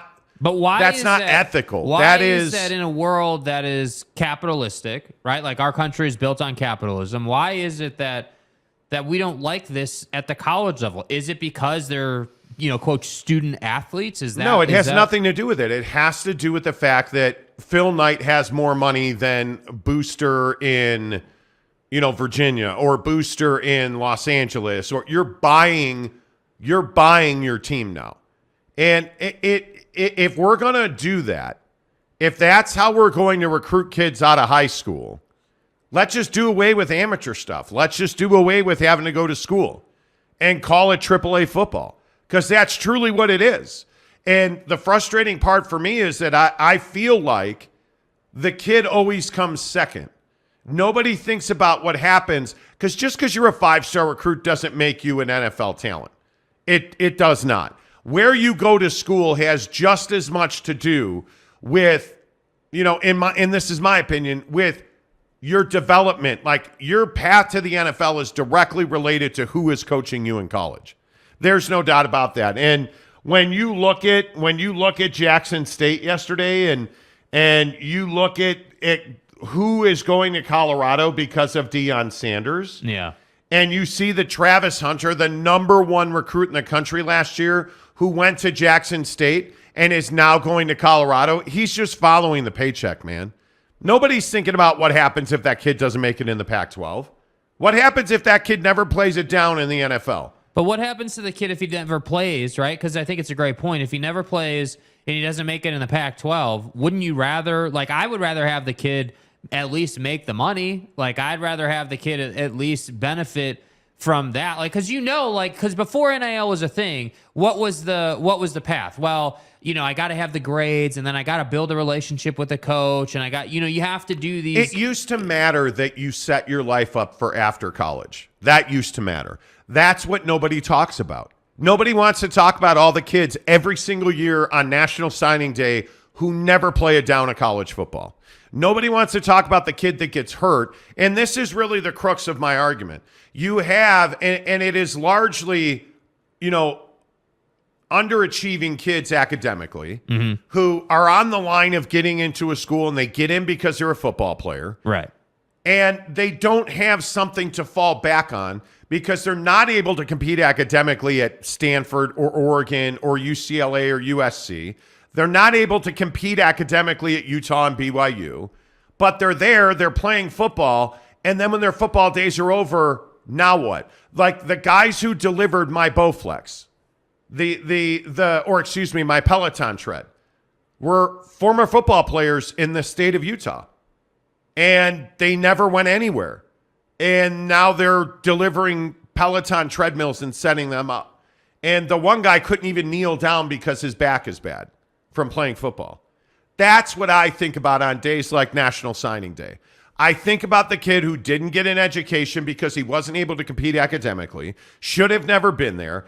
And I'm not trying to rain on everybody's parade. I'm truly not. And I know that I'm being Danny Downer right now and negative Nathan and all that stuff. I guess my question just is, like, I completely get where you're coming from, and I empathize with the guys who have this huge announcement on National Signing Day and, like, hey, I'm this huge deal. And then, 3 years later, you find out they're delivering Peloton treads. Like, how does that even happen? Everyone's got a story. Everyone's got a thing that happened to them that made them take a left turn that wasn't what they expected.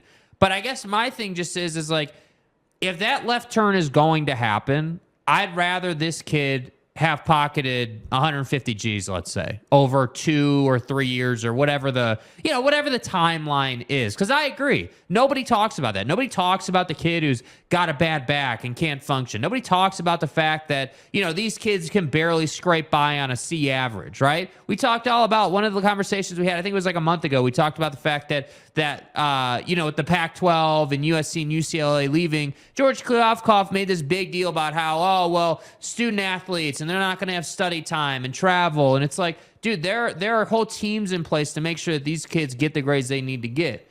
So the question for me in this conversation is, okay, if this kid is able to be a big enough deal to have National Signing Day, I have to think there's a way for them to get by academically. And the tough part is, it is true. Some of these kids have no business being at Oregon, right? I can say myself, I have no business being at Oregon. I am not that smart, right? I have no business being at Stanford. I'm not that smart, right? I know my lane. I'm not a football player, though. I'm not trying to get to the league.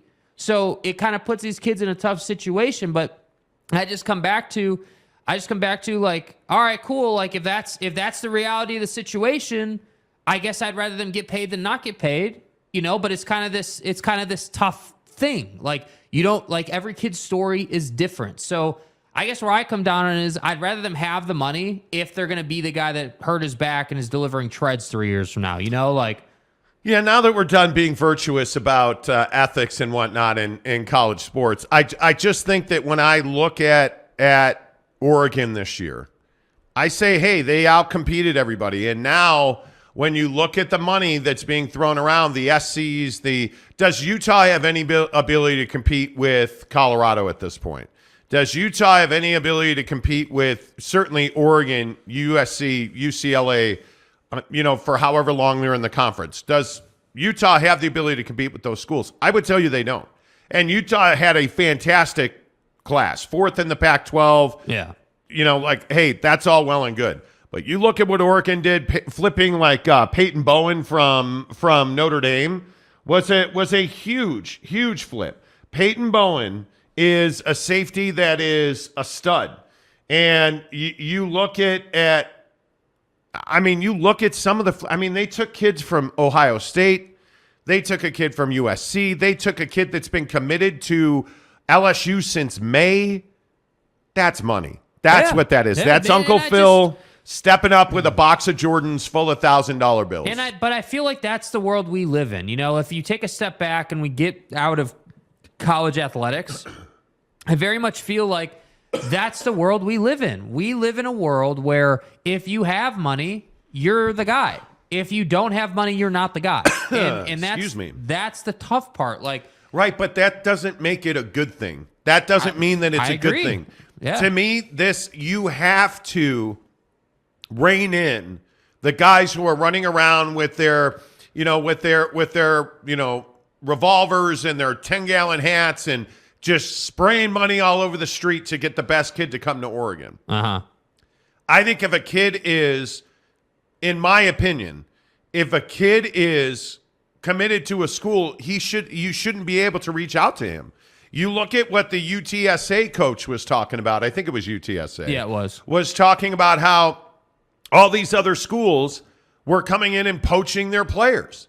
Like, that's what the money has done to the game. I think there needs to be reform. Mm-hmm. I do. Now, having said that, Oregon by far, and it wasn't close, absolutely positively dominated the Pac-12. But one of the other conversations I think we need to have today is, where is the Pac-12 in national recruiting? Because I think when I look at the composites and I look at who is what and where and how all this played out, boy, I don't think that you can go very far without recognizing that Alabama and Georgia and Texas A&M and Ohio State and Texas and Penn State and Notre Dame and Oklahoma, the true blue bloods of college football, still dominate college football. Yep. And if if you look at Oregon, the top team in the Pac-12 is 13th in the country. Yeah, to put things into perspective. Behind LSU, North Carolina, and Clemson. And if you ask Dabo Swinney, right, Dabo got a whole lot of help from the dude upstairs. Get through it, and for me, we built this program on NIL. We really did, and it's probably different than what you're thinking, though. We built this program in God's name, image, and likeness, and that's how I look at it. What do you think of that program? What do you think of that? Dabo is hilarious, number one, for saying that. I think it's terrible, but I think it's hilarious. Number two, I think that Dabo at Clemson is try-hard guy, because he's been able, when Trevor Lawrence was there, he was able to get to the college football playoff and do some things, and now you haven't been the same team. But now you want to stand up there and say that you built your team in God's name, image, and likeness, and that you're holier than thou. When clearly you're not holier than thou. Your money bag just is kind of deep. Yeah. I think that when I look at, and this is just my opinion, I think Dabo Swinney is that guy. I think Dabo Swinney is that guy that wants to tell you Jesus Christ recruited in God's name, image, and likeness. And like Jesus Christ recruited that safety to Clemson. And that's how I look at it. We built this program on program. Bro. Like, it's Dabo Swinney is an ambulance chaser. Yeah, totally. And don't get me wrong, I like Dabo. I've interviewed him a million times. Super nice guy. Yeah. But this, to me, this is just so far over the top. In God's name, image, and likeness. We you did get not. It. So wait, let me get this right. When your defensive tackle in the college football playoff, Dexter Lawrence, had his little suspension, did Jesus Christ put the needle in his arm, or was that you? in God's name, image, and likeness. It's college football. Trust me when I say college football programs are not run like a church. They're run like a prison. Program. Right? It's not this is so, I don't know. Yeah. Yeah. This is classic Dabo. I don't dude. buy it. I don't buy it for a second. The guy is just so awkward. Yeah. It's like, oh. Yeah, I mean, I think he just he ambulance chaser. It's a perfect way to describe him. That's exactly what he is. Yeah, because Dabo's going to disappear for 10 minutes, and then he's going to come back, and he's going to mention God, and we're holier than thou, and everything's amazing, and then they're still going to get their ass beat by Nick Saban in the SEC. So, to me, it's like, it was incredible. It was funny, but it is classic Dabo. But, by the way, to bring this back home, did anybody notice where BYU finished in the composite of the 12 teams that will make up the Big 12? They finished 10th. They had a pretty good class, right? They had a pretty good class. They finished number 2 among independents, only behind my R&We, the Notre Dame Fighting Irish. Right. And they still finished 10th out of the 12 teams that will make up the Big 12. That's how steep the hill is. Yeah. And you look at that, they have one 4-star recruit, no 5s. Right. And they have a bunch of great 3s. And again, I will also tell you, just out in front here, I don't believe in 3s, 4s, and 5s. And you can play football and we can see the developmental cycle for you, or we can't. Like there are so many programs that recruit 3-star guys and turn them into 5-star NFL players. It's beyond comprehension. Right. Having said that, like, your top recruits are not going, they're not going to BYU yet. And that's going to be something that you're going to have to fix. Well, and I wonder what the hierarchy at BYU thinks of NIL and the money bag and the Wild West. Like, you have to be that way to win right now because we can sit here and talk about regulation and reeling things in and making sure that Buddy and his bag of money aren't walking down Main Street just, shooting the coupon gun everywhere. But that's what it is. That's what it is. So to me, the only question really is, hey, are you about it or are you not? And I don't know. Like, clearly BYU did a pretty good job, right? Utah did a phenomenal job. But in comparison to other schools, it's just kind of it's not like, well, you did what Oregon did. But by the way, the good news is another Kafusi is coming to BYU. Well, so you feel good about that you still have a Kafusi in the program. But in all seriousness, you look at the names, on this list, and you quickly realize that this is a team that, like Jackson Bowers is a really good tight end, from Mesa, Arizona. Yeah. He is by far your best prospect in this class, in my opinion. Yeah. And that's a kid that I think can play right away. Now, Isaac Rex is coming back, but that's a really good recruit for them. Yeah, well, and I think that this whole thing around Jaren also matters in recruiting, because if you're not going to have a good quarterback situation, that's going to hurt your ability to recruit. But if Jaren is indeed coming back, that's probably helping you get kids from Arizona or California or hell, even Florida, if you're really trying to work hard. So that's why I say at some point we need the Twitter post saying that Jaren's coming back. Well, but I also think you look at a kid like Ryder Burton from Springville. I mean, that's a kid that projects to be a starting quarterback at BYU, but so did Jacob Conover. And I think it's interesting, this Keaton Slovis story at BYU, where Keaton Slovis has apparently said, yeah, I'd like to come to BYU, but you haven't heard anything, because I think they know that Jaren Hall's coming back. And I think overwhelmingly, if without doubt, if Jaren Hall comes back, Keaton Slovis isn't coming to Provo. Right. That makes absolutely no sense. Facts. So you need the portal and you need recruiting to get you quarterback depth. But if you look at positionally how BYU ends up yesterday, it's overwhelmingly offense. And, Siali Esera from Timpview, I think, is a huge get, because you have got to find a way to get after the quarterback on this team. You are, in my opinion, Two things about edge rushers in college football. It's a quick route to the NFL, but they're awfully difficult to find. And the last couple of years, BYU has not had a premier edge rusher that can get to the quarterback, and it's really hurt their defense. Well, and I don't think you've also had a DC that's willing to send guys to the quarterback, right? And I think that change with Jay Hill is going to be very noticeable. And I think that's why you're going to see athletes added to this defense. I mean, you need to have guys that can play multiple positions, that, you need to have that defensive end that's not the big lumbering defensive end, but the guy that can play, defensive end or maybe a little outside linebacker too, depending on the situation and what kind of scheme you're running. So to me, I think that Jay Hill has talked a lot about, hey, we're going to be an aggressive defense.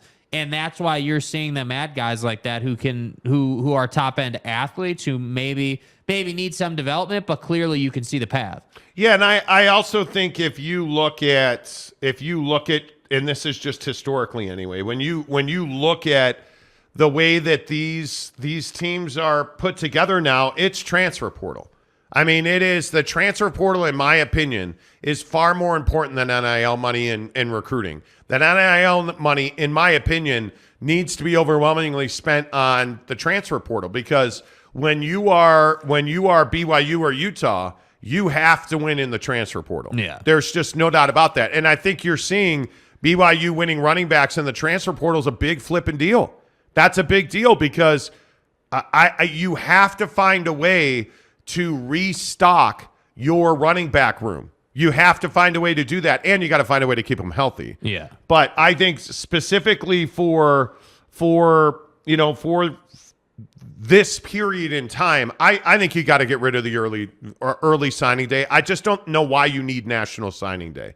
I don't know why you need it. I don't think it's a neat thing. It makes no sense. I just think it's what they've always done, and so they just keep doing it. You know what I mean? Like, I think there's many things that can be reformed. I mean, obviously, the college football playoff setup has been reformed a little bit. I think things like National Signing Day can be eliminated now if you're going to continue down this path of NIL and transfer portal. Like, because the truth is, these kids are already signed. It's just not official until they put ink to paper. But I don't know. There a lot of me feels like this is all just, it's very gimmicky out of college football. It's very like game playing, behind the scenes, backroom stuff, and so we get to just see, oh, this kid signed there and that kid signed there, and Dabo gets to talk about God, and you know what I mean? Like, and so I think if you're going to reform college football, there needs to be more structure added and more guidelines that need to be created. And by the way, enforcement is really all that matters, because you can create all this stuff, but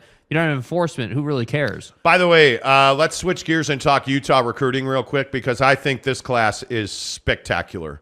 I think what Kyle Whittingham and company did up on the Hill for National Signing Day or Early Signing Day, whatever you want to call it, is nothing short of spectacular. And if you look at their, from Spencer Fano, who, obviously we had Logan on the show yesterday, and they talked about wanting to play together. He's a Timpview kid. He's an offensive lineman, and he is absolutely a monster. And I think that's huge. I think the Hunter Clegg signing out of American Fork, he's an edge rusher. That's a guy that went to Utah because he wants to play in the NFL, just like Logan talked about yesterday on the show. They develop edge rushers at Utah. And I think getting Hunter Clegg on paper is huge. I think getting CJ Blocker out of Texas, the corner, is a massive, massive get for this, because now you're becoming a pipeline of DBs as well. And I think you look at some of the DBs that they got. Smith Snowden, obviously from Lehigh, is a huge get. You add him with Blocker. You add him with just so many of these kids. And I know I'm going to butcher his name. I practiced it last night. I can't say it correctly, but the Fano Imoana, Brock Fano Imoana, pretty good. That's pretty good. Safety out of Hawaii, I think, is a huge get for them. Hawaii. I just look at what they put together defensively, and I don't know how you could have done better than Utah did. And that's not even the transfer portal. Right. That's just signing day. Yeah. Right. So I don't know how they continue to do it. That your top two signees are offensive tackles, prospects at tackle is unbelievable. And they're both 4-star tackles. And the dichotomy again, and I think this matters, the dichotomy of location. When you look at Provo, Gilbert, American Fork, Texas, Kansas, California, Dejon Stanley out of California, Florida for Michael Mitchell, the running back.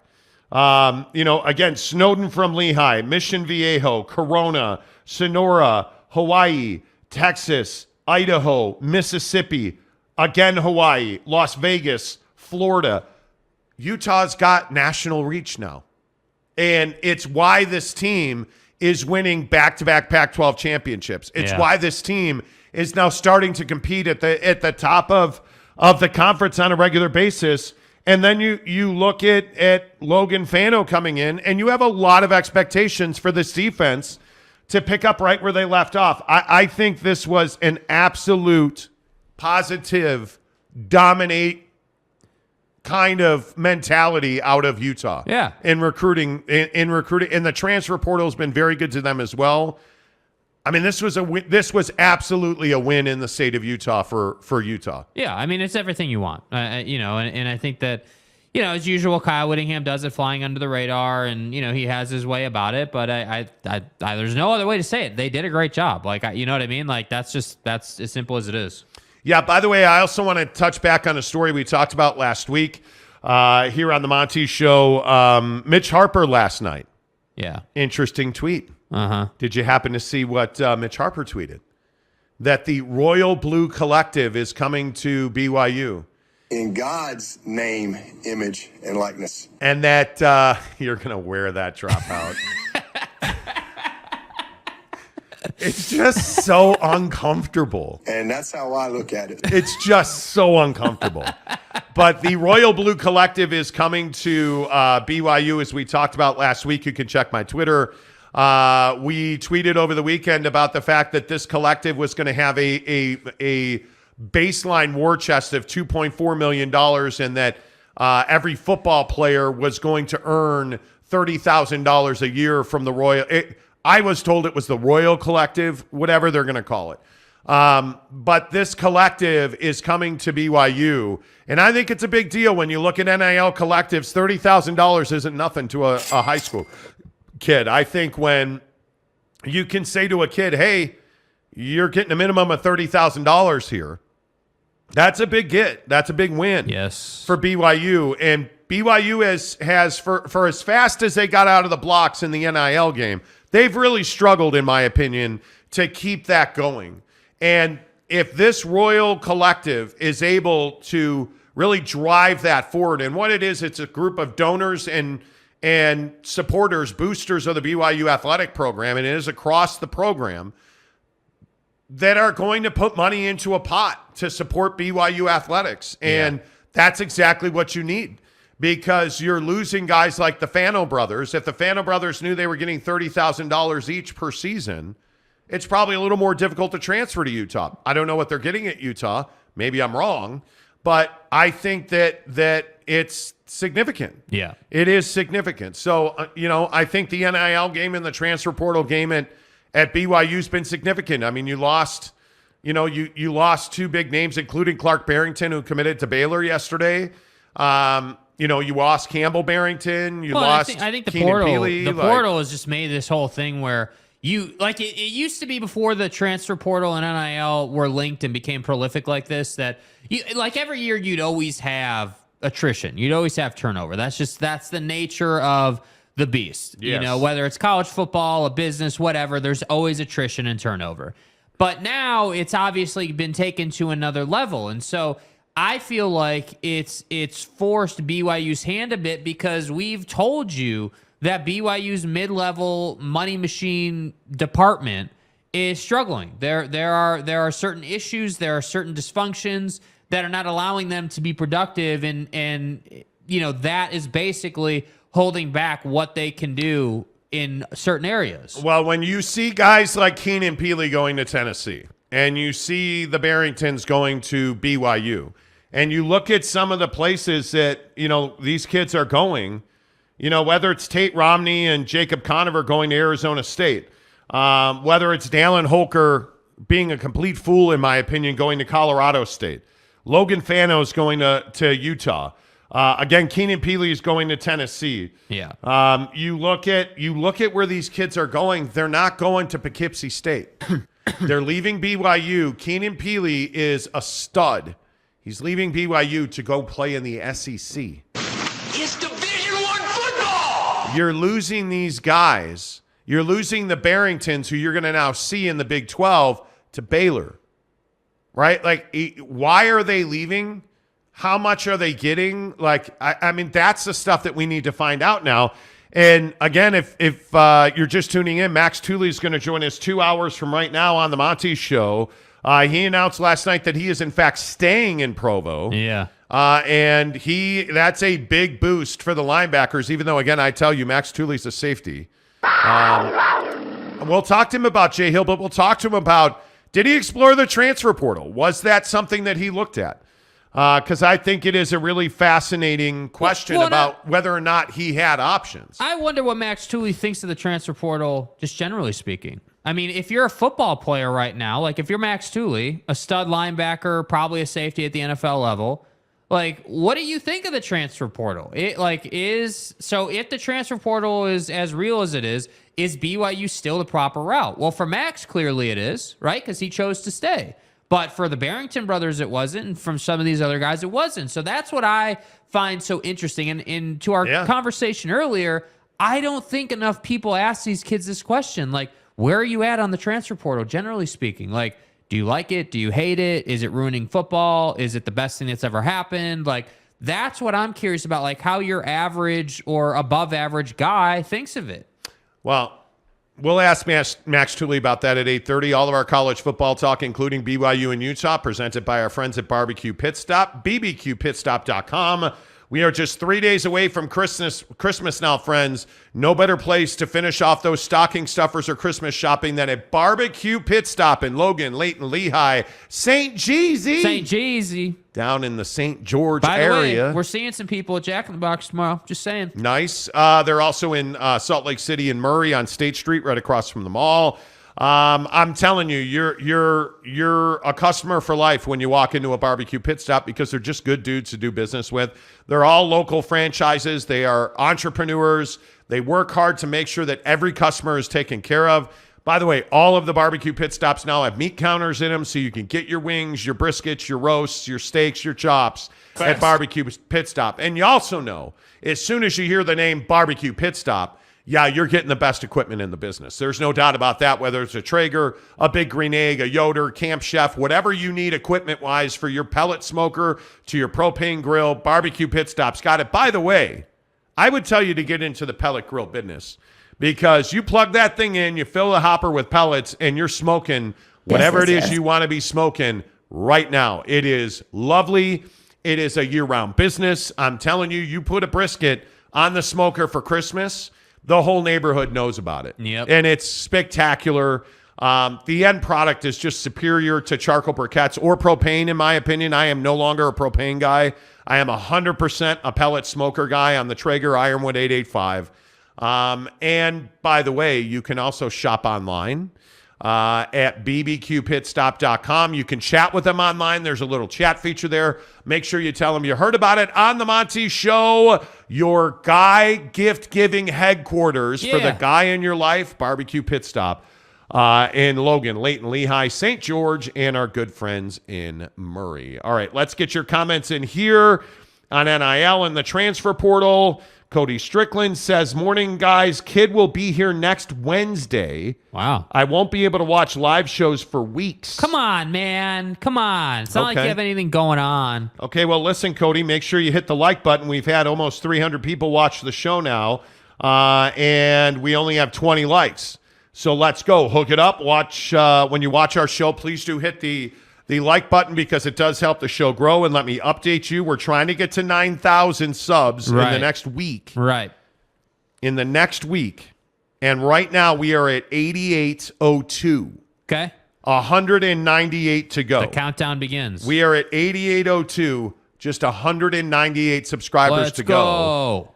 So that's awesome. And we do that by getting thumbs up. When you guys like the show, it pushes the show out into the YouTube algorithm. It really helps the channel grow. Yes. So if you could hit the like button, that would be fantastic. Cody, good luck with your new addition to the Strickland family. Kurt Myers, what's up? Teddy Wayman, you stud. Neville93, how are you?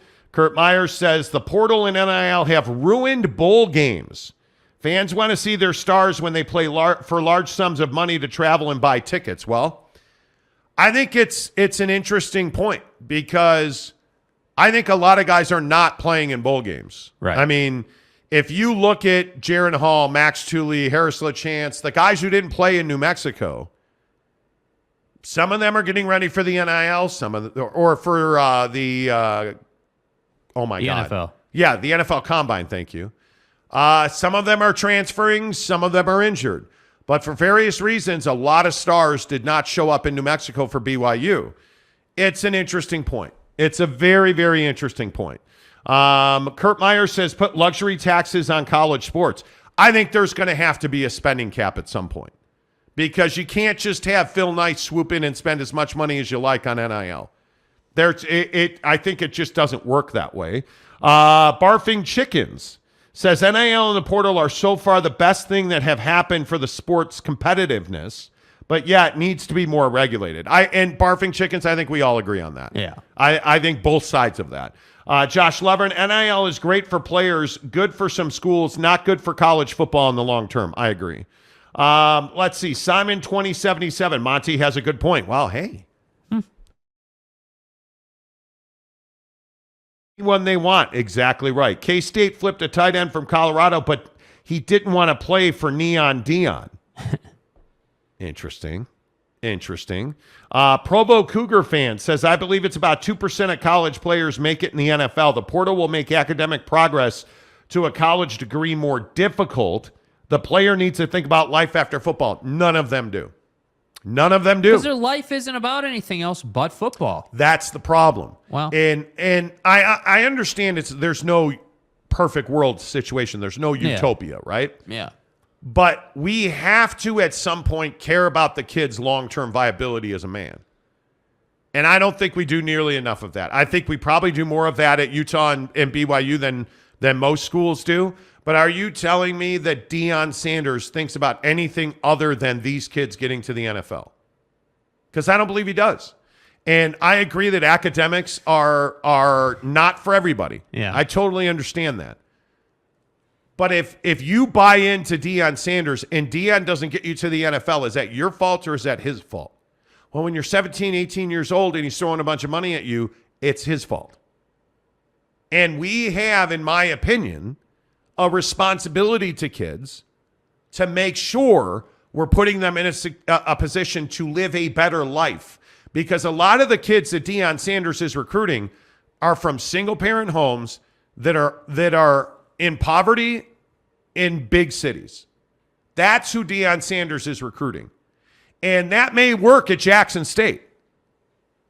But what are you going to do when you get the inner city kid who's never had the focus on academics to a place like Boulder, Colorado, where chef school is hard, where now you actually have to write well-thought-out papers? Oh, well, they're going to have academic advisors write those papers. At some point, that kid's going to have to take a test. Or maybe they won't. Maybe they don't ever graduate. Maybe they're not eligible. I don't know. But at some point, you're going to have to figure out how to keep those kids eligible at Colorado, which is really difficult to do. So I don't think we think a whole lot about the academic and the long-term viability of these people as human beings. And I think it sucks. I really do. Coach says Oregon Collective entrance fee to join is $250K. Oregon State collective fee to join their collective is like $20. But that's my point. Oregon is a have. Oregon State is kind of have, but really we don't. Right. Like that's what it is. Kenai Johnson, good morning. Simon says it's amazing what Big 12 championships will do for you. K-State normally hovers around 60th. This year they're 28th. And looking at K-State, in the transfer portal, it is interesting, by the way, that you see the year that they had, and they lost more than they gained. By far, they lost more than they gained in the transfer portal. There is no doubt about that. And when you start looking at their recruiting and you start looking at exactly where they end up, they absolutely were helped by winning. There's no doubt about that. Winning cures all. Yeah, well, I would agree with that, but I just think it's really interesting. That's all I'm saying. You know what's funny to me? We're sitting here talking about how we have issues or we have thoughts on NIL. What's funny to me?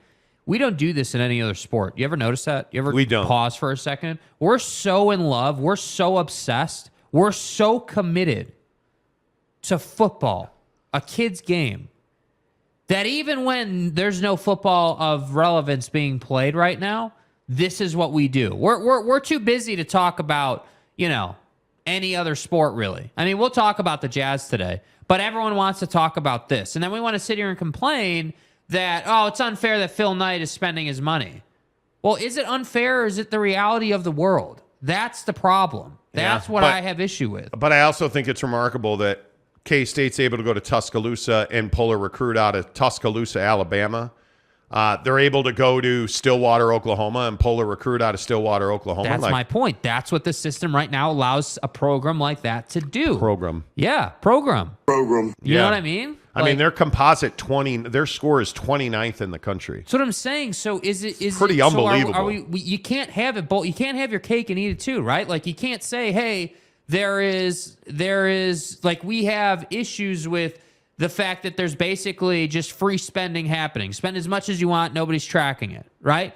We have an issue with that. But then on the other hand, when K-State's 28th in the nation, that's amazing. We need to have that. And it's like, well, how does a program like K-State get effective once regulation comes in? Because eventually it's going to happen. Yep. Provo Cougar fan says when big programs, I love that you guys are saying programs. That's awesome. When big programs recruit a lot of 4- and 5-star players, there are not enough positions for them all to play. They become disenchanted and jump into the portal for greener pastures, which is exactly what guys want. I mean, what NIL has done and what the transfer portal has done is it's taken away the ability of a guy like Pervin Meyer to say to Kyle Gunther, I'm ripping your scholarship. You're done. I'm ripping your scholarship, loser. Because the kid will be like, all right, cool, I'm going to get in the transfer portal, coach. See you later. It's probably different than what you're thinking, though. Like, it's not how it used to be. Yeah. And, again, the days of the cowboy Pervin Meyer are over. Yep. You have to compete on a much larger scale now, financially, culturally, playing time. Like, you have to go and compete now. Man, doesn't it feel like this NIL, Pac-12, will they make it, will they not? It's like this whole incestuous discussion that's been going on for what feels like years. But you realize the Pac-12 discussion has been going on for less than a year, right? So maybe it hasn't been going on that long, but it's really important to you. So is saving money when you order your pizza from Papa Murphy's Pizza, which is why you use the promo code Monty25 to get 25% off your purchase of $25 or more at Papa Murphy's Pizza. Download the Papa Murphy's app right now on your phone so you can order it at 6 a.m. for 6 p.m. pickup at Papa Murphy's Pizza. It's so easy to do. That's why you download the Papa Murphy's Pizza app. Did you know right now they have 2 topping medium pizzas for $6.99? So while you're eating that Papa Murphy's Pizza, I want you to ask yourself a question. How close is ESPN and the Pac-12 to making a deal? Well, we've been telling you for months they're not close, and we talked about that earlier in January. Are ESPN and the Pac-12 close to a deal? You know, this story that we broke yesterday on Twitter that the Pac-12 and ESPN remain far apart on a deal for ESPN to be the tier 1 partner for Pac-12 athletics. They're not close. The Pac-12, by some accounts, has asked for as much as $45 to $50 million per school per year for tier 1 rights.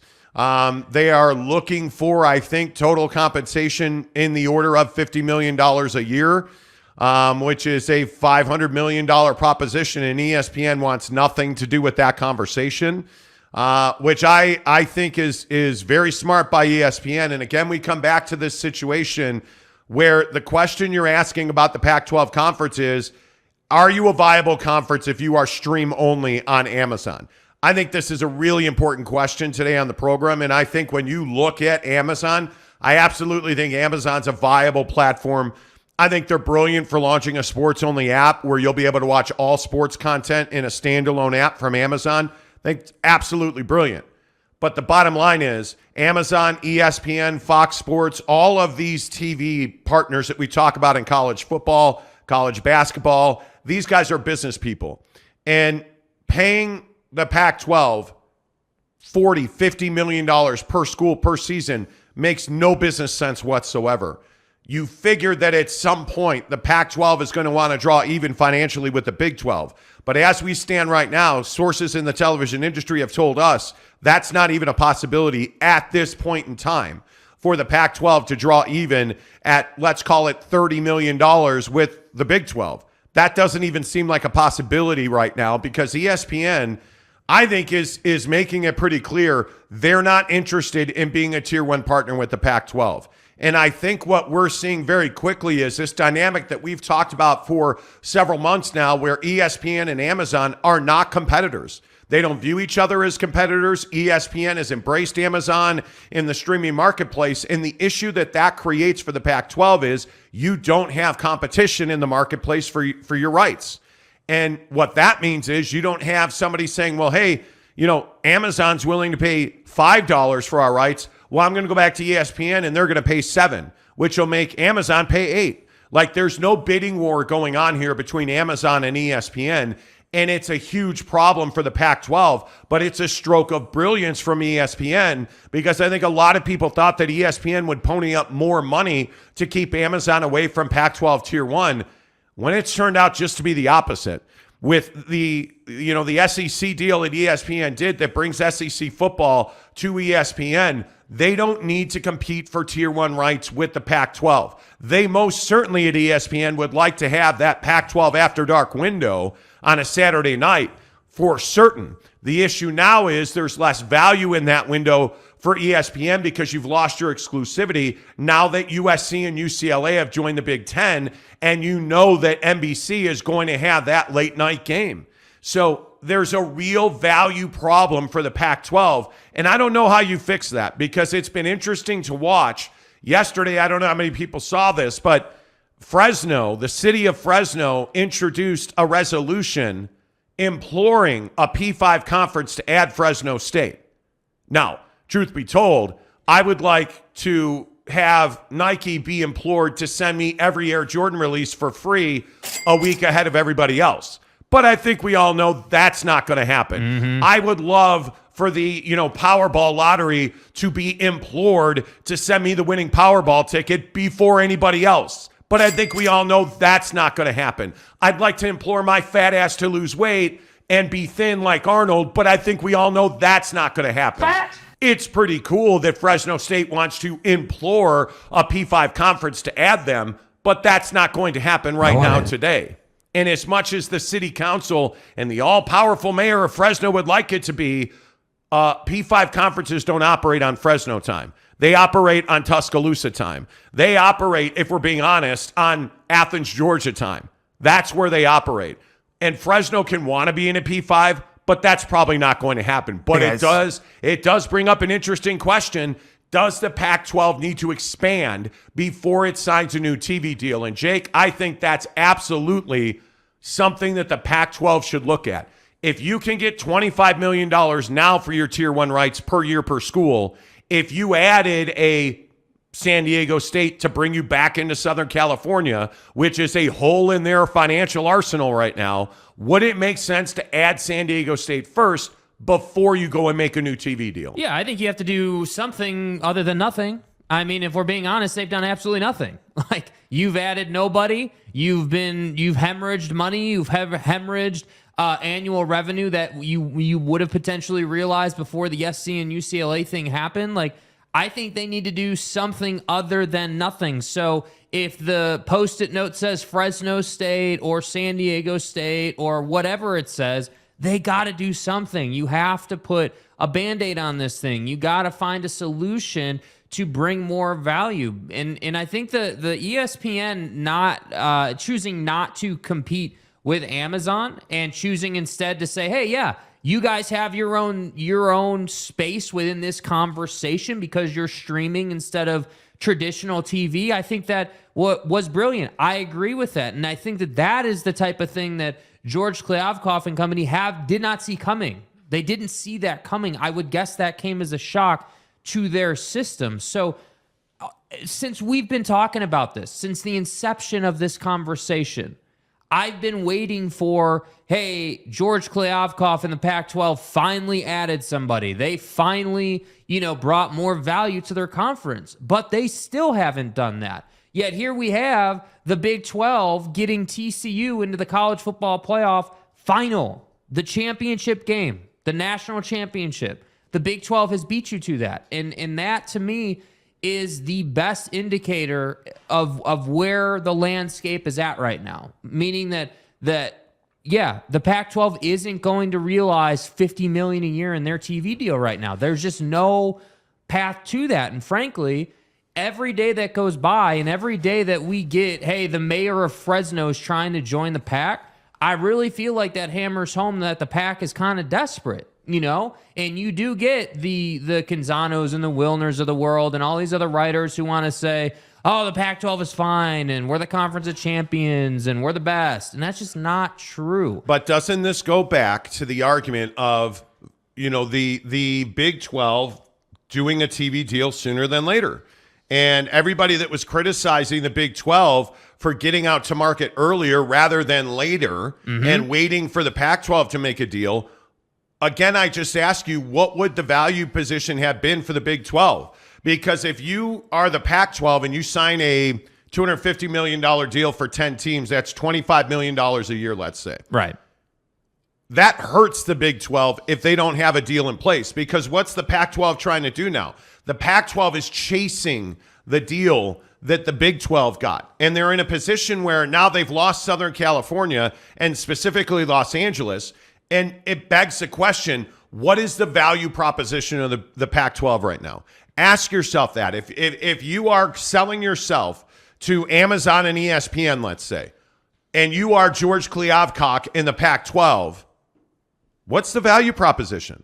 What are you offering that ESPN doesn't already have? Because ESPN's already got what they want big time. The biggest games in college football will be on ESPN and the ESPN family of networks. Facts. So what is it that the Pac-12 offers that you don't have? Well, you don't offer huge football games because if we're being honest, I think the Rose Bowl ratings were absolutely nut-busting for the Pac-12. The fact that you had one of the lowest viewership totals in recent big college football game history. 10 million people watched the Rose Bowl. That is low, by the way. That's terrible. It's a 40% decrease year over year.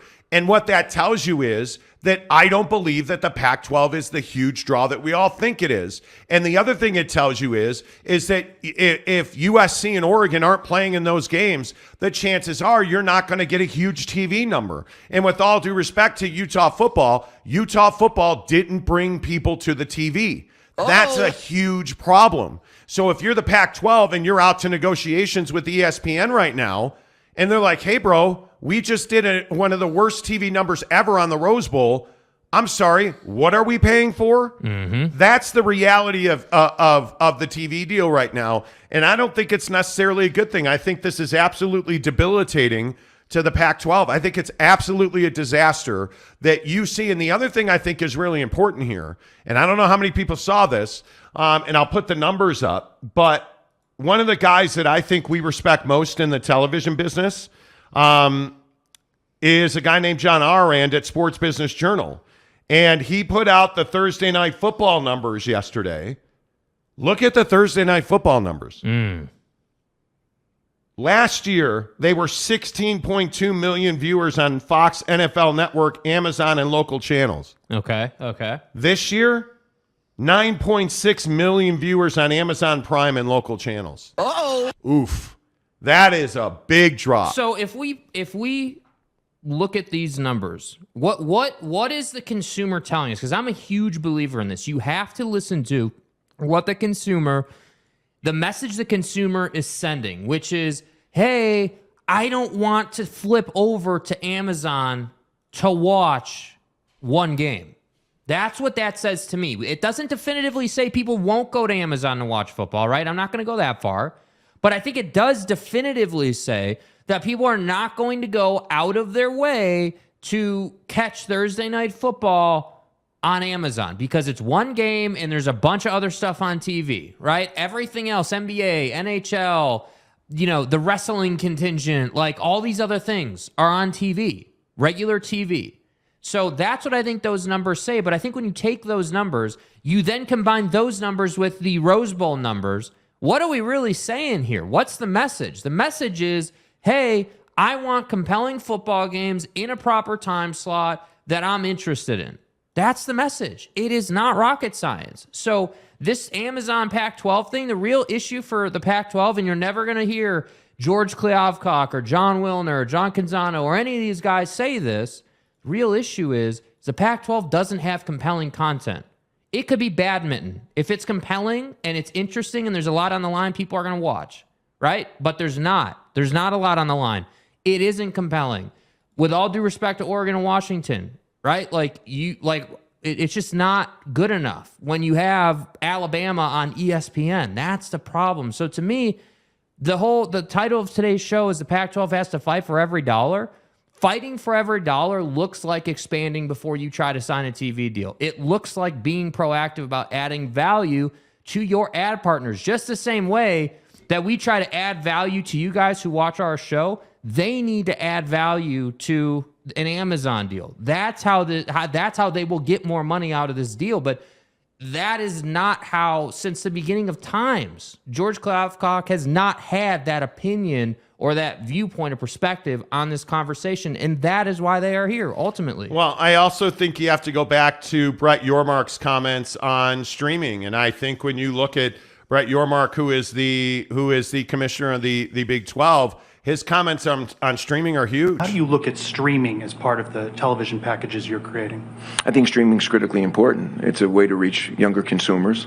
But I think right now, my goal is to be on the broadest based platform possible because we need to grow some of our emerging brands. We need to distribute the Big 12 as broadly as possible. But there's a place for that digital player. And, currently with ESPN, we have Big 12 Now on ESPN Plus. And as we continue the conversations with ESPN, I know there's a commitment to glamorizing us and showcasing us in the biggest way possible on their digital platform. And you'll see that in advance of any kind of extension because we've got 2 more years after this one on our current deal. So digital plays a key component, and it's part of the mix. I mean, the guy is just brilliant. And you compare Yormark versus Kliavkoff, and it's just not even close. And I think that's why I go back to these numbers on Thursday Night Football, and I just say to myself, good night, man. Like, you look at let me get this banner off the screen. You look at this number across the bottom, a 41% audience drop. That's not small. And again, I think there's a lot of factors at play, and I think Oran's accompanying tweet on this is really smart. Here's what Amazon's telling people about that. The lower median age of 47 for a full season, that's the lowest median age, which means younger people. What did Brett Yormark just say? Mm-hmm. Younger people are critical. That's how you reach them on streaming. 47 years old was the median age of the NFL watcher. Biggest median age gap, a standalone NFL package and other packages. That's huge, that it's 7 years younger. Viewership in the 18 to 34 demo was up 11%. That's the younger demo. And what that's telling you is Amazon understands who their customer is. But there's no getting away from the fact that if you're Amazon and you are making other rights deals, you are negotiating other rights deals, you look at this slide right here.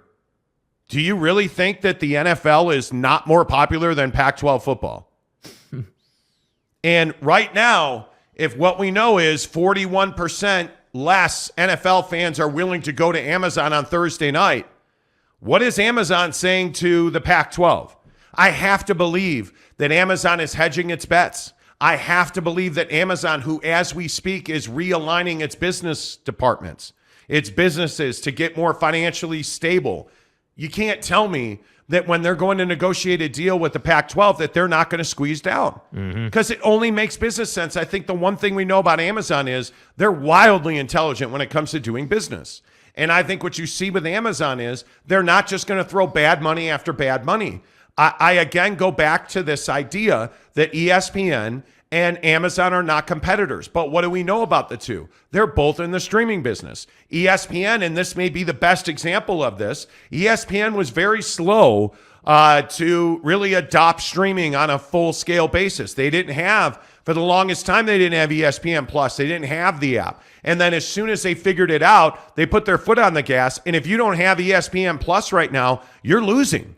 You're plain and simply put, if you are not subscribing to ESPN Plus, you're losing elite content.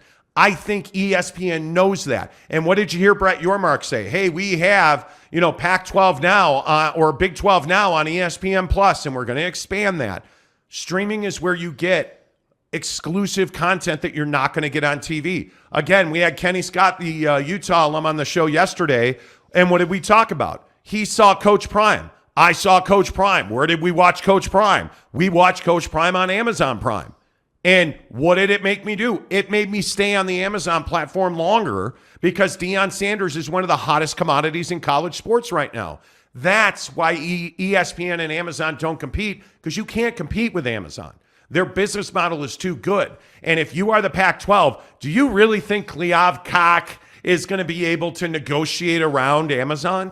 Do you really think, if your life depended on it, are you choosing George Kliavkoff to negotiate for you against the behemoth known as Amazon? Obviously not. Because I'm telling you I'm not. Yeah. And what all of this says is, my sources tell me that Amazon and ESPN are driving hard bargains, and that the Pac-12 is going to struggle based on their current value proposition to get beyond $25 million a year per school. And I think that's a huge problem for that league, because who's signing a grant of rights for 5 years at $25 million? You're telling me your entire deal, those 5 years, your entire deal is worth what each school in the Big Ten is going to make in 1 year. That's what you're telling me. It's a huge problem for the Pac-12. Yeah. A huge problem. The other thing that I think is really important is, are we as sports fans, are we as sports consumers ready to go streaming full time? Yeah, I mean, I think that, I think we want it. The problem is there's not an all-in-one place. That's the thing. Like we had this conversation last week, I think it was, where, for YouTube TV, you have this limitation or that limitation, but YouTube TV is adding Sunday tickets. So now it's like, oh, okay. Now I'll be able to buy individual games, or what if is I that? want, yeah. That's called value. Yeah, it is. That's a value proposition. It is. It's a value proposition. The NFL gets that. And I think that, YouTube TV to me is the closest thing we have to an all-in-one. I think they do a phenomenal job. Yes. I think there are, obviously there's always going to be this channel or that channel that's not included. But for me, my needs are not sophisticated. I'm not looking for, some ridiculous package. What I need is sports, and I need, like, the problem with Fubo, as an example, is they don't carry TNT. But what did we do yesterday afternoon here? We were working with some clients, doing some sales stuff, and we're sitting here, and I said, hey, can you flip on FanDuel TV? I want to see FanDuel TV. And we flip around on YouTube TV, and there it is, FanDuel TV, right there, live and in front of you on the set. Like, I think YouTube TV gets it. I think they understand that the NFL is a value. And when you look at the numbers again, and I'll put those numbers back up on the screen, you look at these numbers right here, I don't believe this is Amazon's spin. I think these are facts. Mm-hmm. I think I tell you every single day on this show, we're not on the radio for a reason. Because that's not where our consumer has told us they want us to be. Our consumer has told us they want us to do live streaming video every morning, and you're on YouTube.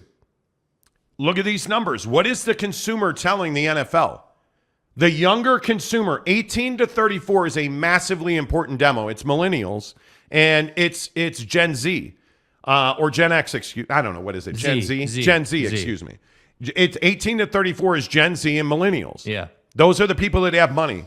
Those are the people that are buying cars. Those are the people that you can make a customer right now, and they'll be a customer for life.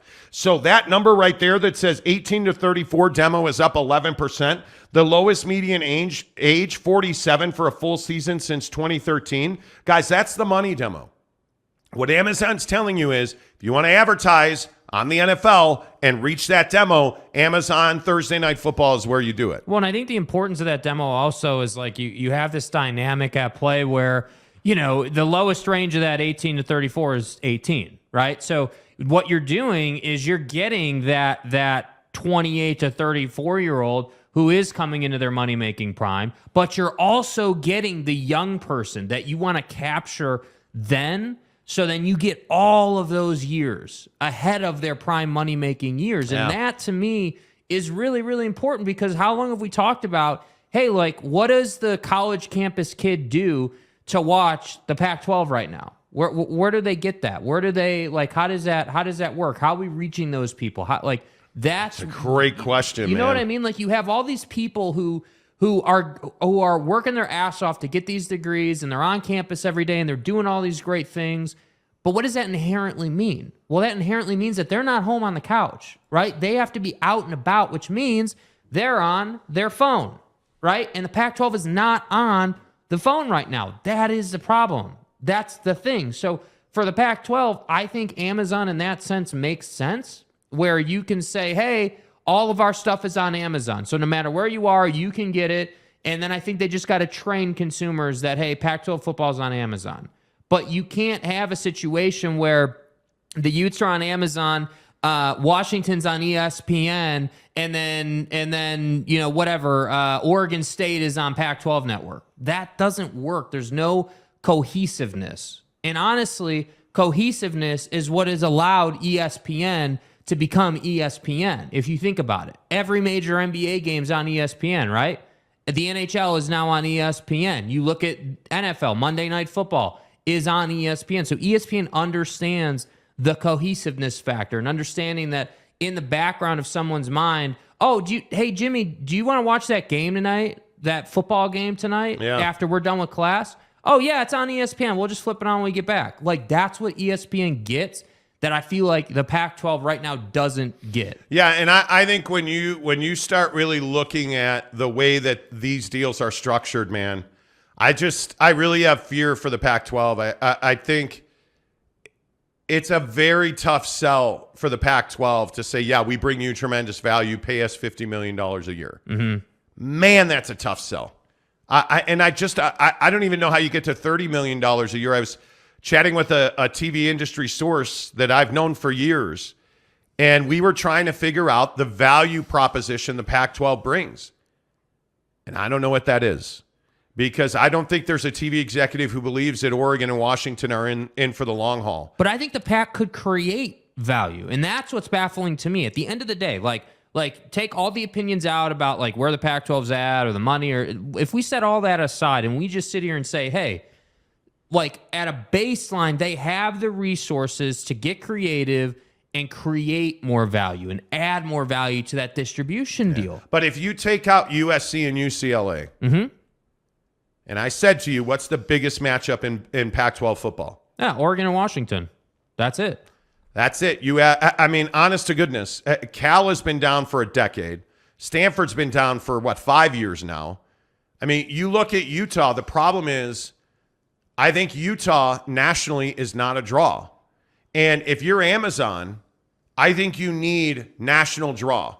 I think you need Oregon and somebody. Oregon USC is a national draw on a Saturday night. If I am AP voter in Tuscaloosa, Alabama, I'm probably flipping on Oregon and USC to fall asleep to. Mm-hmm. If it's Oregon and Cal, am I really flipping that on to make sure I see that game? I'm probably not. I mean, I'm probably if it's Washington and Fresno State, let's say. No. You're going to get Seattle, because I think Washington fans are great. Washington State fans are great. But if it's Utah and Cal, if it's Utah and Arizona for football, Are we getting 1 million views on that game on Amazon? No, we're not. I just don't see how that right there is the biggest question. What matchup in the Pac-12 without USC and UCLA is going to bring me 1 million people? I think there's only one. I think it's Oregon and Utah. Yeah. Or Oregon and Washington. I think that's it. And again, I understand that Utah doesn't want to leave the Pac-12, but we don't always get to do what we want. We're adults. We got to make adult decisions. Yep. If you're Oregon, you already know you're trying to get out. You're already trying to get to the Big Ten. You already know that. How much money are you going to have to give back? And here's the real question. I don't know that anybody really talks about this, but I think it's a really salient point. If you're Oregon, are you willing to take $25 million to stay in the Pac-12? Or are you willing to take, I don't know what, if you're Oregon and you want to get into the Big Ten, you're going to have to pay to get there. Right. So instead of getting $100 million, you're new into the conference, we're only going to give you 70 instead of 100. Okay. So instead of getting 70, you're only going to take 50. Are you willing to be a 50% value partner in the Big Ten versus a $25 million full share in the Pac-12? I mean, if it's me, I am. I think it's close. I mean, if you want to play for a national championship, I think you're going to stay in the Pac-12. If you believe that $50 million makes you more money in the first 3 years of that deal, I think you're going to the Big Ten. Because the other dirty secret, and the reason that I think a lot of these schools don't want to leave the Pac-12, what's Utah's quickest route to the national championship?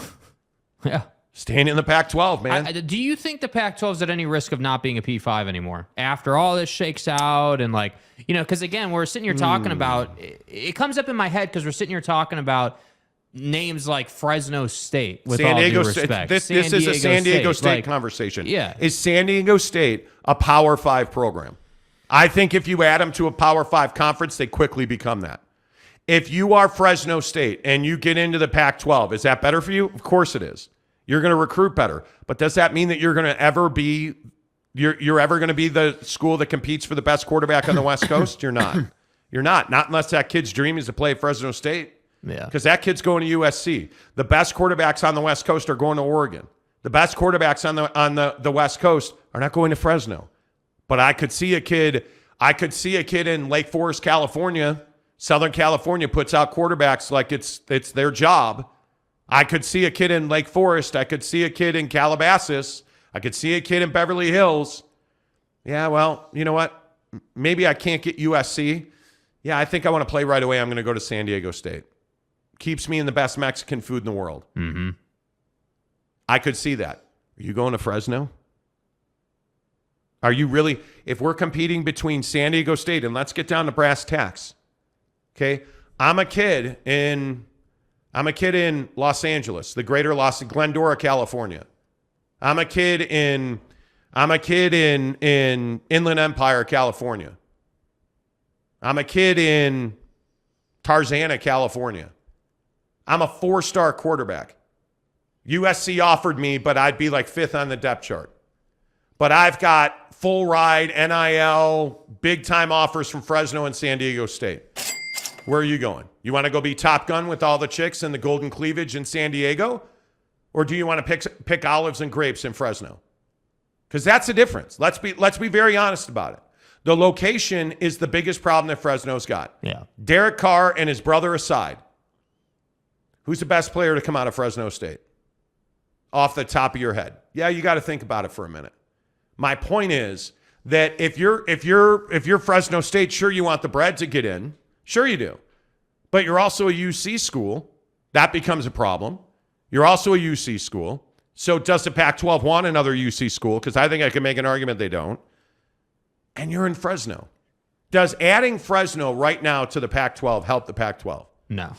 Don't think it does. No. Don't think it does. Central California, God love you, but you're not bringing eyeballs to the television. The problem is you've lost respect. That's the problem. I would agree with that. The Pac-12 has lost respect, and there's no immediate way to get that back. Because the thing is it's not like, so like when you lose respect and people don't want to be in your conference, and it's and that's the dynamic.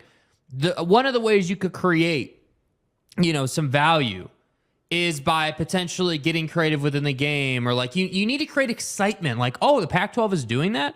that's awesome. We would want to be a part of that. But they don't even have that option. That's why I'm saying, like, you can't afford to have Yormark sit up on a dais and say that, and then Yormark be on the field after TCU punches its ticket to the national championship game right. That's and say exactly what he right. said, and then not say anything at all. That is why I struggle with George, because I don't feel like I'm someone who says, okay, nobody's perfect. So like most times in business and in the political landscape, let's say, you're either really good at money and finance and business, but you're not so good with people, or vice versa. You're really good with people, but you're not so good on the P&L statement.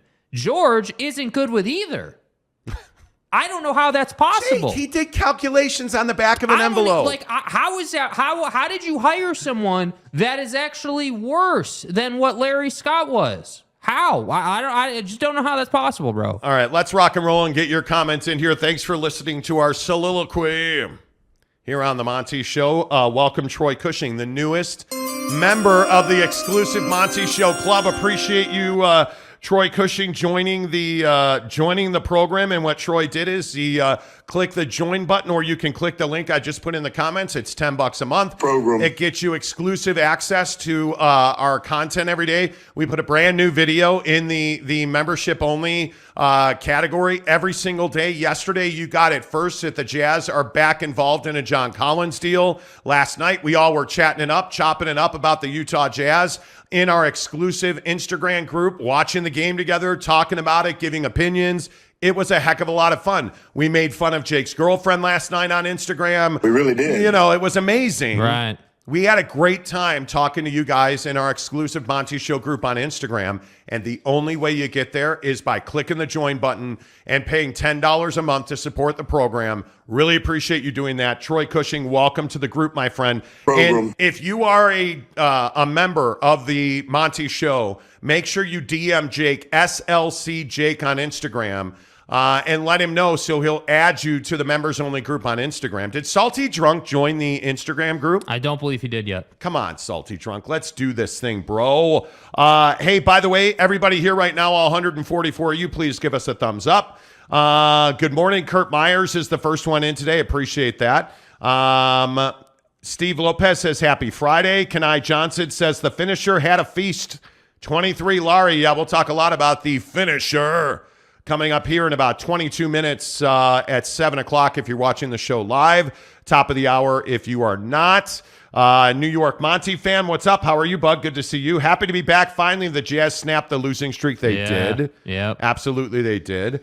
Rick Forster says, how about them Houston Cougars? Jordan Brown says, good morning, go Utes. What's up? D-Rock. Hey, D-Rock, how about Sam Hartman?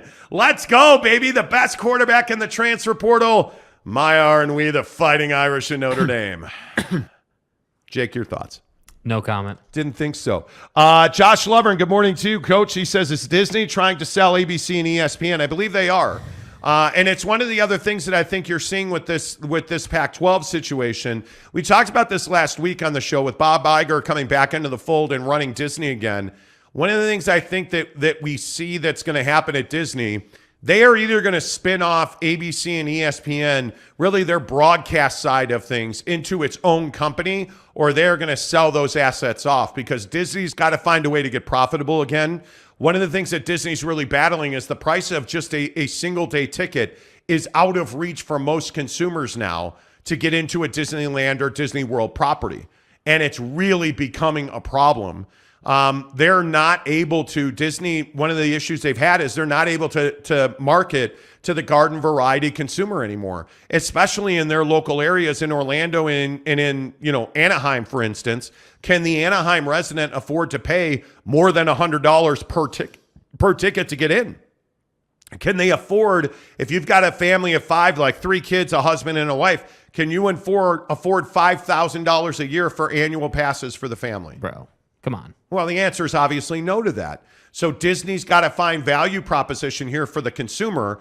And the only way to do that is to be more profitable. And that means spinning off ABC and ESPN, things like ESPN Radio, like all of those assets, become value propositions for Disney. So yeah, Josh, I think you're absolutely going to see that.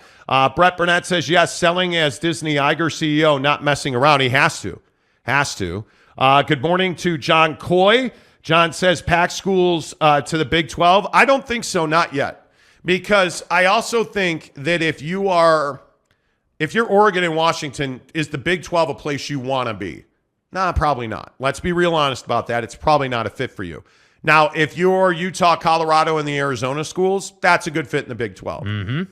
I think once this deal comes forward, who signs the grant of rights and who does not? And I know I've said this before, but I want to make sure everybody understands this. Mm-hmm. The way these negotiations work is Kliavkoff is going to go and negotiate a deal with ESPN. That deal is for a grant of rights. You are granting ESPN the right to Tier 2 games. What happens then is, okay, great. I agree. You agree. We have a deal. Okay, then Kliavkoff is going to go back to his membership, all the different presidents at all the different schools, and he's going to say, hey, here's the deal. I need you to sign your grant of rights over to the conference, because the conference is then going to turn around and sign their grant of rights over to ESPN, Amazon, whoever their distributor is. Right. So Kliavkoff has to negotiate a deal and then go sell it to his membership. And I don't think that's a slam dunk. I told you last week, sources were telling us that Oregon was not on board necessarily with a full-time streaming deal. And I think it's a really interesting conversation. Well, and I think that's the challenge for George is like there's a couple of pieces of this conversation. It's not as easy as just, hey, how much money do you need a year to sign your grant of rights? That's right. It's not that easy. I wish it was, but it's not. Like you're having to justify the amount per year. Then you're having to have, and maybe before even the money, the conversation is, are you even comfortable going all streaming? Because if that's an issue, Amazon's never going to happen on Tier 1. That's just not going to happen. Now, Amazon being a secondary player in the distribution landscape in the Pac-12, that's definitely going to happen. 100%, you can book that. But the Tier 1 portion where Amazon is the distribution partner, where like you're nowhere else, just Amazon, I think Phil Knight type people are a little uncomfortable with that. Well, look at Chase Averett's comment here. He says Amazon announced an 18,000 employee layoff. I'm not sure if they are in a position to shell out a ton of cash for a broadcasting deal. Well, I know a ton of people inside Amazon. I know a lot of people that work there. And I can tell you Andy Jassy, their CEO, he took over for Jeff Bezos. Right. Andy Jassy, their CEO, made a really good point. We ran fat during the pandemic because we had to. They have gone through a period of hiring boom. And why was that, though? Really important. Because demand skyrocketed. Right? During the pandemic, nobody was leaving their house. Everyone was ordering from Amazon. And it makes a ton of sense. But where are they cutting that? They're cutting in books. They're cutting in devices. We've talked about this ad nauseum on the show. They're cutting their Alexa staff because they've really struggled to get Alexa to be profitable, to drive revenue for them. They're cutting their books because usage and profitability are down there. But on the whole, the other thing you have to remember is Amazon Warehouse is a completely different business unit than Amazon Prime Sports, than Amazon Prime Video. Because you're laying off in Amazon Warehouse or Amazon, AWS, because you're laying off in those areas, does not at all in any way mean that Amazon Prime Sports is struggling to fund their business opportunities, because they're not. And I don't think many people realize that. I think that's a great point. Like you have this Amazon umbrella, and then you've got all these different entities under that. And And I think what we see is the headline, Amazon laid off 18,000 people, and everyone goes, oh man, Amazon's in trouble. Completely unrelated. In fact, they're not in trouble. And that's why Amazon is so insulated from financial issues. That said, they're still going to be aggressive about making sure that financially they're in a good place. And you don't get to a good place financially by giving Kliavkoff and company $50 million a year. You don't do that, So that's why I say that's why there's so much hesitation, and that's why the Pac-12 is struggling, and that's why the Big 12 is not struggling. And I think in general, when you look at layoffs, specifically massive companies like Amazon, who's taking the beating at Amazon right now? Well, if you're a recruiter at Amazon, you're worried. Because what is Amazon not doing? Well, in their general business, book of business, they're not hiring right now. Right. So what are you paying recruiters for? What are you paying recruiting teams? What are you paying recruiting managers for? You've worked in recruiting previously. You know how this goes. Who's the first guy that gets whacked? The recruiter gets whacked. Buddy that's been in the office for 10 minutes, had his cup of coffee and his bagel, and is of no use because you're not hiring. That's who gets whacked. The employment cycle on recruiters in general is very short. You're looking at a year, 2 years maybe. And then you're looking for another gig recruiting. It is a high turnover business. The bottom line is, just because Andy Jassy and Amazon announced that they're laying off 18,000 people does not mean they're struggling financially. They're laying off 18,000 people to avoid struggling financially. And it does not mean that you're not going to spend money on Prime Video and Prime Sports. So I would hold on with that. Provo Cougar fan says, take a part-time job parking cars at Disney and get your family into the park free all year long. Some blackout dates, but 300 plus days a year. Yeah, you could do that. But you shouldn't have to do that. You know what I mean? Like, it should be reasonable. I'm not saying it should be $5, but like it can't be $100 a person. Yeah. Like, let's get back to trend. I remember the $50 days. That was affordable. Yep. Let's see. Sparsh M says, LOL at the people that think job cuts are to save money. No. Cutting costs helps with expanding underlying projects. Same thing they did with AWS, cut a ton of jobs. Yeah. You don't become Amazon by being stupid. Amazon, they operate at a very high level business-wise. And so it's not something where you're like, oh, yeah, I don't know what I'm going to do here. That's just not the reality of it. Hey, welcome Teddy Wayman to the exclusive membership club. What's up, Teddy? Appreciate that, my guy. Good to see you. Yeah, Teddy, by the way, where have you been? He says, morning, guys. Haven't been around yet this year due to my grandpa passing. Oh, no. Man, Teddy, I'm sorry to hear that, bro. Oh, Teddy, I'm sorry to hear that, man. He says, still love the show. Man, dude, I'm really sorry to hear that. Very sorry to hear that, Teddy. 2023 is hitting hard, bro. Yeah, it is. Have you guys heard about this Peyton Hillis story? You remember the running back Peyton Hillis? Yeah. So Peyton Hillis is in Florida with his kids, and one of his kids almost drowns. So Peyton Hillis jumps in the water to save him and almost drowns. He is in intensive care fighting for his life. Now, they say he's making pretty good recovery, but he is dealing with organ failure, including lungs and kidneys. But apparently, Peyton Hillis damn near died. He was life-flighted by helicopter in intensive care. Like, this has been, between that, the DeMar Hamlin story, like this story in Enoch with this family, like, I mean, this has been a really tough couple of weeks to start the year. So be cool out there. Teddy, I'm thrilled to see you, man. Hope you're doing well. Brett Burnett says, Amazon steals from its third-party sellers. Why are they in good position? I don't think Amazon FBA fees are keeping Amazon afloat. Yeah. Not thinking that's the deal. Let's see. Brett Burnett says Disney got hosed by COVID and the crazies. They did. Yes, they did. Absolutely. I'm sorry, I read that one already. D-Rock says excellent point. Chase Averett. Forward-thinking trucker says UTSA to Pac-12 is not good. We ain't going to see nobody but maybe Oregon. No, I don't think that UTSA's a fit. I will just go back to what I've said for 6 months. I heard it yesterday.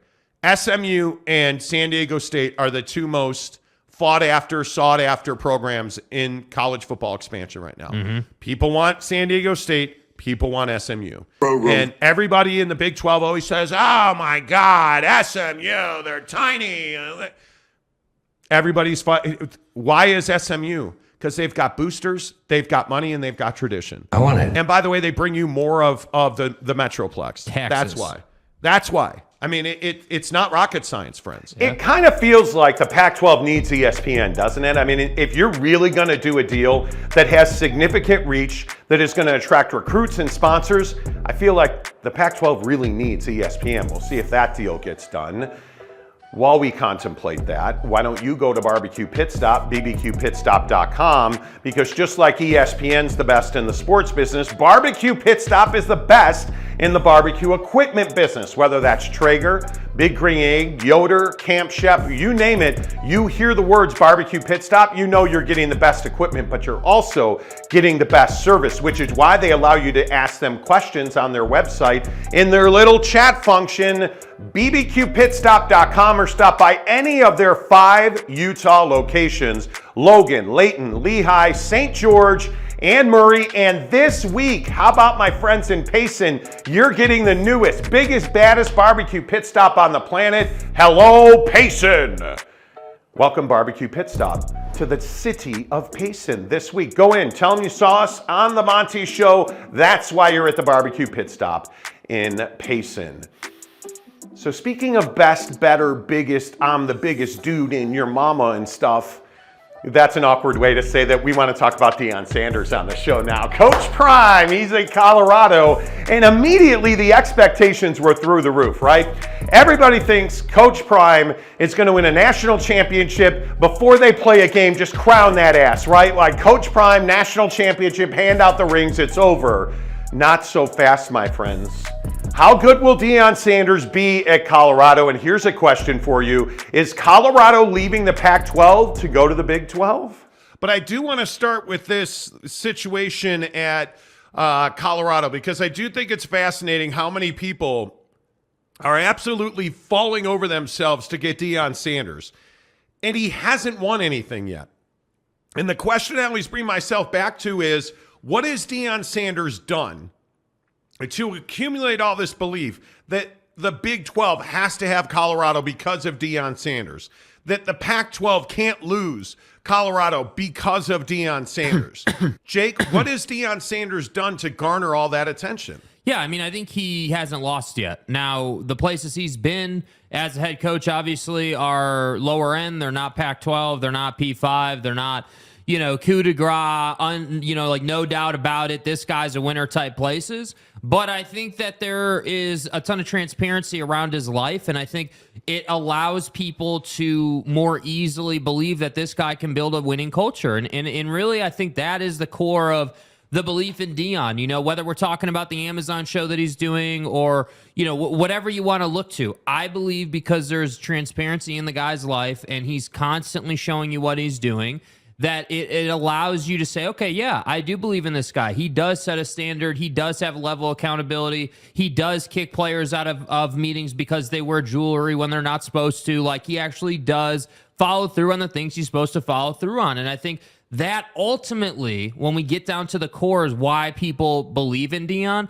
For me personally, I believe in the guy because I just think that he has that it factor. Not the it factor that made him a celebrity, but more the it factor that makes players want to play their ass off for him. And I think that at its core is why he will be successful as a head coach, especially at the college level. I don't know if you were to put Deion in an NFL locker room, I'm not so sure that he'd be successful because I just think it's a different dynamic. You don't have, like, you've already made it. You're already getting paid. But when the corny thing, you mean? Is that like, I feel like there is a bit like to the Pastor Prime thing. Like it feels a little corny to me at times when you listen to his message. Now, a lot of what he talks about, the way you live your life, the way you handle women, like the way you handle school and opportunities, a lot of that resonates with me. But I do think there's quite a bit of Deion that's an act. Mm-hmm. Yeah, I mean, maybe. But I think whether it's an act or it's real, it's working. I mean, he hasn't played a game yet, but you're obviously seeing that he's recruiting. He's doing well. Obviously, NIL has been going well for their program.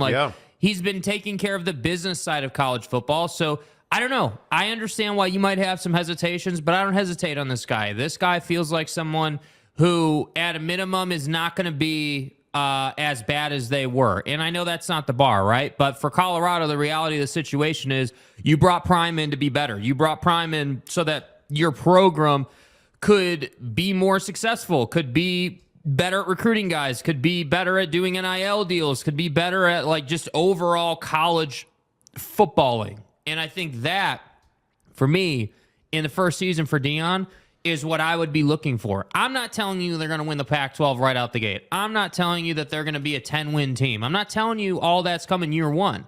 But I do think they're going to be better than 500. I do think that they're going to be able to beat anybody they play. They're also going to have some bad losses, 100%, because I think Deion, one of his weaknesses is because he amps his team, because they're always playing right up to the limit. Sometimes you're going to make mistakes. Sometimes, Shador is not going to have a good game. Sometimes, things just aren't going to work out. So my expectation would be, 2 games over 500. That's what I would look at, an 8-win team, something like that. That's what I would expect out of Deion in his first year at Colorado. But I think the other side of this conversation is obviously the Big 12, right? Hey, should the Big 12 value Deion? Should the Big 12 add Colorado because Deion has Colorado? And I'm not so sure that I say yes to that. But what I'm going to say is it doesn't hurt Colorado's resume to have Deion Sanders coaching your football team, because of what he did as a pro and because of what he's done so far. And I don't know how someone disagrees with that, man. I don't even disagree with that. But the thing that I struggle with is this hype machine. I struggle with the idea that Colorado's any more valuable the day they hired Deion than they were the day before. They haven't played a game yet. If they don't come out this year and become markedly better than they were last year, how much damage is done to Deion Sanders?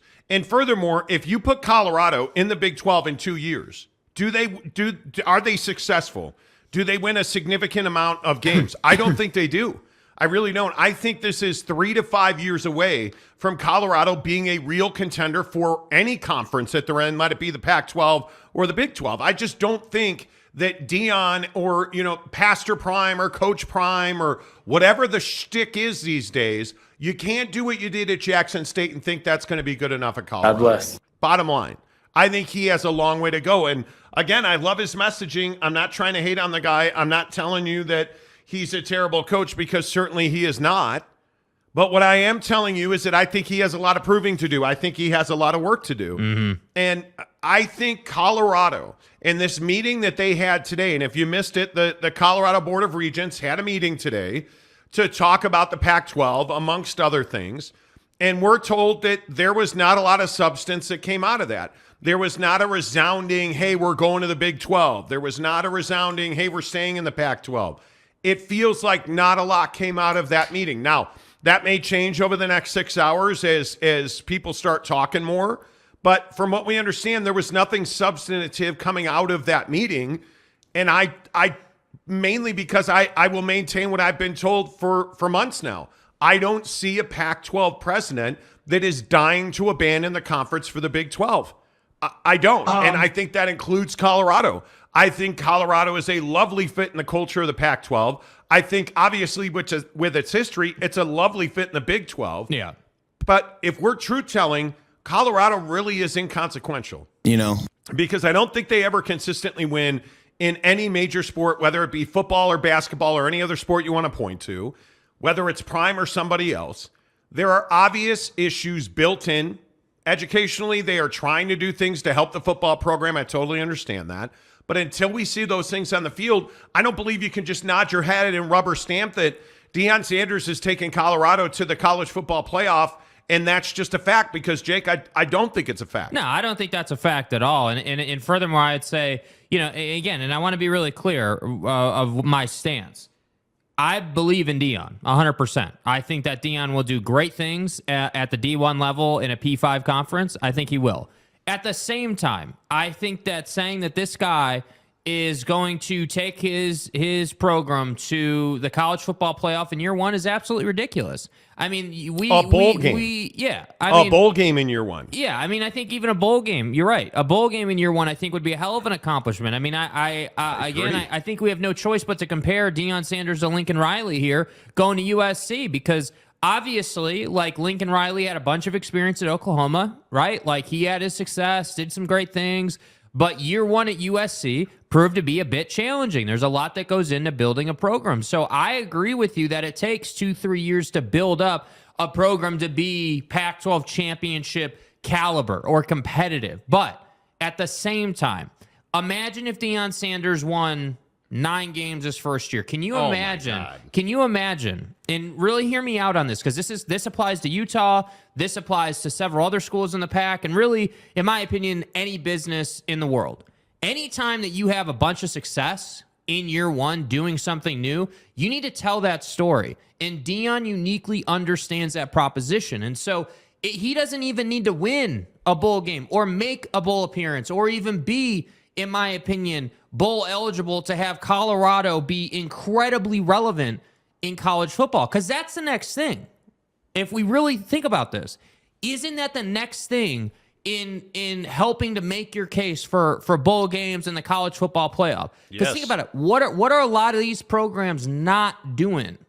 Well, they're not doing reality TV or like documentary style TV the way Deion's doing it, right? Like I don't see Alabama or Georgia doing what Deion's doing. Well, because they don't have to, because they're a great team. But I would remind you, they were what, 1-8? I think they won one game last year. They were terrible. They were 1-8 in conference last year. Yeah.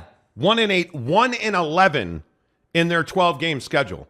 And now all of a sudden they are front and center. Now all of a sudden, and I agree with you. You know, it's not that Prime was a Hall of Famer and a great NFL player and a great college football player. All of that's true. I think it's because he gets it. He's on social, and not even Deion Sanders is not on social. He's got a guy who's on social for him. Facts. He's got a videographer that follows him around. He's got a cutter who follows him around. You know what he's doing. It builds excitement. He treats people well for the most part in the public-facing arenas anyway. He treats people well. He acts like he's a rock star. He assumes he's going to be the best in the business. Facts. And that's infectious. And for my money, that's why Deion Sanders, nobody's thinking about the fact that Colorado was 1-11 last year. Nobody is thinking about that. Nobody's thinking about nobody's thinking about Bill McCartney. Nobody's thinking about any of the struggles since the McCartney success. None of that. Who the f*** is that guy? They're excited about Deion Sanders. They can't wait for spring football. They can't wait. Like already, look at the weight room film that we're seeing already. Yes. Look at the tape coming out of the Colorado weight room. Look at all of the gear they're wearing. All of the branded shirts they're wearing with all of his sayings on them. Like, seriously. It's already been a remarkable culture shift at Colorado. Yeah. So has he been successful already? I don't know how you can't say it. Yeah. I think he's already been successful. Absolutely, positively, 100%. He's been successful. I think that it just, you know, when you get down to the nitty gritty of like, hey, you're standing on the white paint on the football field, calling the play into Shador, and you're down 7 with 90 seconds to go and 1 timeout. Yeah, then we'll find out how successful you are. But I'm not going to sit here and hate on this guy. I don't think that it's a stretch or too much to say that he's done a good job so far. And I agree. The proof is in the pudding, 100%. All of this is for naught if you go out and you're a 1-11 team again. That's right. All of it's for naught. But I think we can all agree that they're going to be better than 1-11. Yeah. I'm comfortable saying they're at least a 6-win team. That's what I'm comfortable saying. I'm not comfortable going past that number. If you go past that number, great. If you go 7 or 8 wins, great. But 500 is the minimum for a guy who played in the NFL, for a guy who has the culture he has, for a guy that runs the program the way he runs it. 500 is the minimum, in my opinion, no matter how bad your roster is. That, I think, is the minimum. So that's why I say, I think just the baseline, like, big picture conversation about is Prime successful? Yeah, he's been successful so far. But I think this Big 12 angle and, like, how Brett Yormark, as an example, would view Colorado now that Prime is there versus before Prime was there, like, that to me is impactful because from a business standpoint, right? From a business standpoint, Prime is very valuable. Prime is somebody who can really help you tell the story of your conference. Like, if you have last year, just as an example, because we all saw what happened with TCU. Imagine if Colorado was in the Big 12 last year and Prime had a chance to play TCU and had lost to TCU on TCU's way to the college football playoff final. You would have had all that behind-the-scenes stuff because Prime's doing that. That's why I'm saying the Pac-12 has value in Colorado. The Big 12 has value in Colorado. Well, he's a revenue stream. Yeah. I think that's the thing that nobody wants to talk about is that Deion Sanders is absolutely a revenue stream. And I think when you look at Prime, and I think when you look at what they were last year, you look at what he immediately instilled at Jackson State. I think the other thing that you have to remember is Jackson State is nowhere near Boulder, Colorado, and I don't think you can compare what he did at Jackson State to what he's going to do in Boulder. Because at the HBCUs, I think you inject just a little bit of money and a lot of enthusiasm, you're going to win games. Yep. Because you have a wealth of passion already in the community for football. You bring in talent, you go and get a guy like Deion Sanders, it's only natural that your community is going to get behind that team. There's going to be energy. People want to play there. Facts. Like, that's natural. What I care about that Deion did at Jackson State is he coached guys up. Yes. And he built an incredible coaching staff. That's the other thing at Colorado. He's got an amazing coaching staff there. They're going to coach their guys up. He's bringing culture and guys who know how to coach football. That's why Colorado is going to be better. But they're not going to be Utah, USC, Oregon. They're not going to be Washington. Are they going to be Washington State, Oregon State? No, probably not. Probably not. They're probably going to be a lower end team in the conference. And I think for his first year, if they win 5 games, if they get to a bowl, it's absolutely anything beyond 6 wins. Yeah. is cherry on top. Yeah, no, I completely agree. No, I don't even know that there's any other way to look at it. Let's get your comments in here. Good afternoon, everybody. Good to see you. By the way, thank you so much. Give yourselves a round of applause. Yeah. Record-setting day yesterday on the program for new memberships. Everybody in DMs and in the comments was thrilled to see that we added a $1.99 membership tier. Now, again, I want to make sure we're all on the same page with this. The $1.99 membership tier does not get you into our members-only Instagram Stop group. emailing me trying to sneak into the Instagram group, okay? A lot of people did that. The $1.99 membership tier does not get you into the Instagram group. My fucking ass. It just doesn't. You have to pay $9.99 a month or whatever it is, $10 a month, to get into the Instagram group, which gets you all of our inside information. It gets you information on the Big 5-0 birthday bash. It gets you automatic entry into the Big 5-0 birthday bash. Like, you get a lot of stuff with the $9.99 membership. The $1.99 simply was the ability to be a part of the show, be a part of our community, be designated in the chat as a member of the show, and we appreciate the support. Yes, we do. And a lot of people asked us, hey, I can't afford the $10 a month. Can we do, we did $2 a month. And you know what? I'm thrilled that you guys are here and doing it. I really am. Go Black 45 says, I can tell you, Monty, that down here with Grambling, the lack of funding and caring has ruined that historic program. Oh, it has. Yeah. It has. And the HBCUs are in this really unique position where funding is a huge issue. I think we all recognize that. But I think most, like Reggie Theus at Bethune-Cookman found this out the hard way. You bring in a guy like Ed Reed, young guys like Deion and Ed Reed are going to want to do it their way. And it's not going to line up with how you've always done business. No. And for those who don't know, Ed Reed, the Football Hall of Famer, tremendous, passionate guy, said some really hard things about Bethune-Cookman on social media. Yeah. And so they decided not to hire him after they had an agreement. Better send those refunds. They never had pen to paper. And Ed went in and started cleaning out. And he basically said, hey, my office is disgustingly dirty. This is embarrassing. And so Bethune-Cookman said, yeah, we're not going to hire you. The ink isn't dry yet. Yeah, brutal.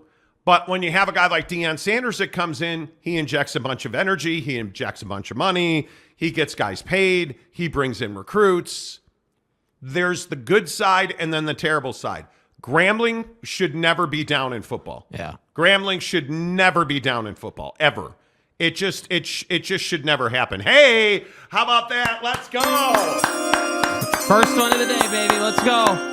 Let's go. Get the ball rolling, Brad. Our first one, Brad Turner, our first new member of the program today.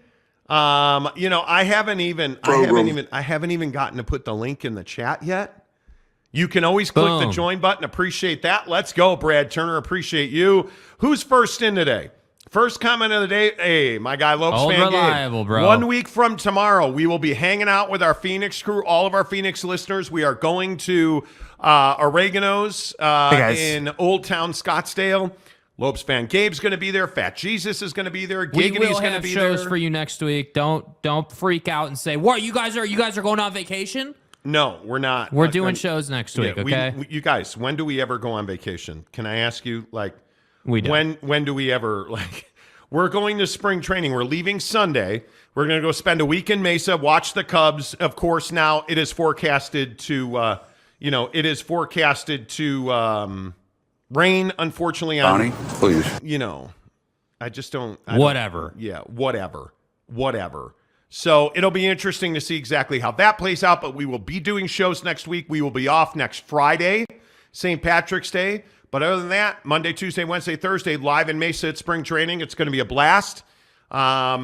This week has been an absolute roller coaster ride. Yeah. Jazz Perch says, good Wednesday, guys. What's up? Brandon Trujillo says, what's all this rumbling about there potentially being a sports book involved with the Pac-12 media rights and the Pac-12 network hiring more people in the production department? So a lot of people in Pac-12 country are talking about the fact that the Pac-12 has opened a production facility in the South Bay in San Ramon, California.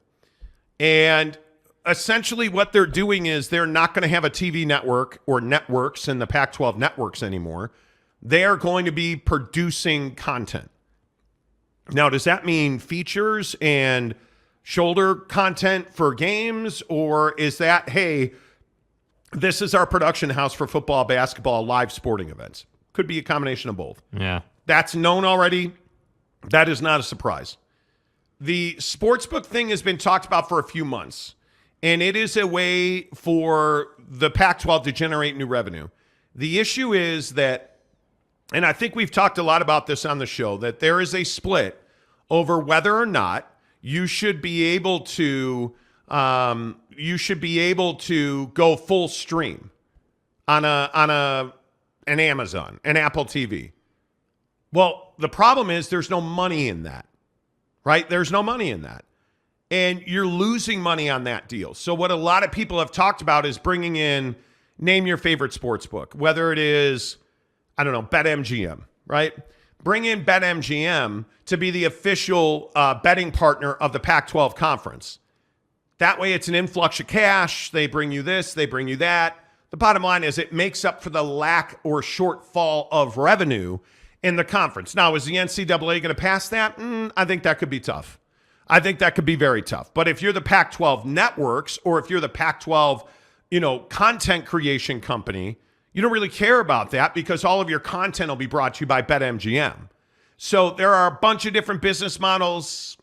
I don't know how all of that shakes out. I don't know exactly how up and up or how on the up people would view a college sports conference doing business head to head, essentially hand to hand with a BetMGM or any other sports book, Caesars or FanDuel or Fanatics, whoever you want to point to. But it's absolutely a revenue stream, and it's absolutely coming. Because one of the things you got to remember now, in a lot of the NFL stadiums that college games are played in, there's a sports book already in that stadium. It is the next incarnation of gambling in this country, unless you're in the great state of Utah and several others, where you're not allowed to gamble on sports. But it's absolutely coming. I mean, you should get ready for the fact that your favorite college sports team is probably at some point going to be in bed with a gambling operation. And I know that there are some, there are not a lot. There are some in this country that are, but the bottom line is, I think it is, in my mind, it is one of the things that the Pac-12 has to do, because when you're left behind the curve and you don't have the money that the Big Ten has, or even that the Big 12 has, I mean, it's a big revenue shortfall. That's the reality of it. Yeah. I mean, I think that, you look at sports books, you look at, advertising, you look at any way that a college program could make, revenue. And I think that you need to be open to it. I think that, gambling in this country is something that is like looked down upon. I feel like sometimes people feel like, oh, well, we're causing like people to like lose themselves or ruin their life. And I'm here to say, like, gambling is just another thing. Whether we're talking alcohol, whether we're talking guns, whether we're talking cigarettes, drugs, whatever. Gambling's right up that alley for me. And I feel like, if a sports book wanted to get involved to help the Pac-12 survive, let's say, then more power to them, man. Because ultimately, a sports book is a bank of sorts. You know what I mean? Like, you're giving them their money, or you are giving them your money.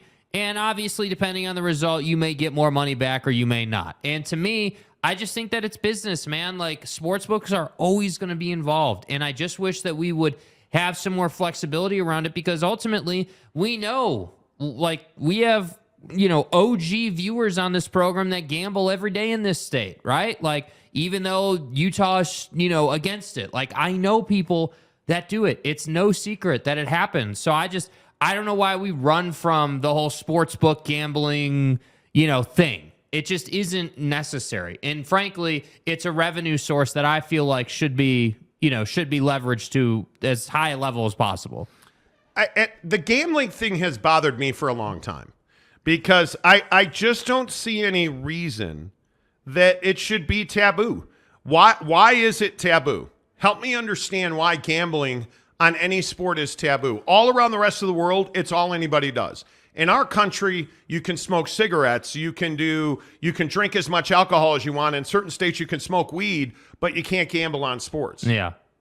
I'm amazed that we don't have a national referendum on gambling. Yeah. It is truly shocking to me in a country where we want gun rights and we want all this other stuff, but what we don't want is your freedom when it comes to certain things. Mm-hmm. And I think sports gambling is absolutely one of those that I think we really have to take a hard look at and wonder to ourselves, like, what are we talking about here? What are we really talking about here when it comes to sports gambling? And are we being a little hypocritical? Are we being a little altruistic about it? Yeah, probably. Yeah. Hey, by the way, welcome David Semesto. Let's go. Welcome to the program. Let's go, David. Love it, my man. See, this is so much fun, you guys. This is so much fun that we are able to do this stuff. And I will tell you real quickly what I am doing on my phone. Because I'm sure it's obnoxious looking at me holding my phone. I have been invited to be on TMZ tomorrow. So I have to have a Skype account. I do not have a Skype account. So right now. Just do it later. But you need to do it later. Why? I can't necessarily do it later because I need to do it now. It doesn't matter. Anyway. So that's what I'm being distracted with on my phone. Yeah. David, welcome to the Monty Show membership. Appreciate you supporting the show. Design Good Business Center. The Pac-10 presidents or executive boards being presented an updated media proposal this week. There is going to be a meeting in Las Vegas during the men's basketball tournament at the end of this week. I'm told Thursday, Friday, Saturday. And I don't believe that they're going to get an updated media proposal. I think they are going to touch base. And I think there's a lot of reports out there that say, the presidents remain unified. I believe that's highly unlikely. We have heard from people for weeks now that they are anything but unified. Right. So I don't believe that they are unified. I really don't. John Grove says a dinosaur can graduate from Oregon State and Washington State. They aren't any better academically. Well, dinosaurs aren't real, though. Right. I thought. Right. I mean, well, they're extinct and stuff. Matt Hartley says there is no way the schools don't have a number, even if they don't have the full paperwork. Oh, they know the number. Yeah. Again, we've told you this for weeks and months now. The number was for us anyways, 25 million for 7 years with Amazon and ESPN. Yeah. We were told late last week that number was down to 22 for 5 years, and that's where the cap is now. That's that based on the structure. We were told that ESPN could carry a potential of 2 games a week, and that Amazon was really interested, or at least at this point has been talking about doing a game of a week, likely on a game of the week for the Pac-12 on a Friday night. Yeah. And the issue is who gets the best game of the weekend. And I believe that that's going to be ESPN because I think they know that they need that game. The Pac-12 needs that game. On ESPN, ABC, the big, the app and ESPN Plus, there's only one way to get that. Yeah. That's with Amazon not having weekend content and ESPN carrying the Saturday package. So I think that's likely where you are with it. But 22 million is not a doable number. No. It's not a doable number. And we can keep going back to Ray Anderson a couple of weeks ago saying that financially it was going to be good enough. That they were going to be able to keep the conference together. Congratulations, but that's bullshit. But I'm not buying that at all. Our sources, and again, I'm not trying to tell you who we know, or we have sources right in the middle of this thing. And they have never told us that this conference is unified. Yeah. We've told you for weeks, and all of the Pac-12 homers got on us about it. We have told you for weeks and months that President Kase at Washington pretty much sits atop of the Pac-12. We have told you for months and months that George Kliavkoff does not have autonomy. He does not direct anybody to do anything. We have told you that for months and months. We have told you that the presidents are very much out of alignment on how much streaming. George Kliavkoff, I think, would like to have it be 90% streaming and one game a week on ESPN. I think if it were up to him, that's what he would do. Yeah. President Kosei has said straight away at Washington she does not believe that 100% streaming, or really she does not believe that mostly streaming can be doable right now. Right. And I think that's why you're seeing there's been no grant of rights. There's been no formal announcement. There's been no unity. Because again, go back on our channel and look at our content. We've told you the deal's done. It is what it is. It's not getting any better. It is only getting worse. Yeah. I mean, it just is. It is not improving.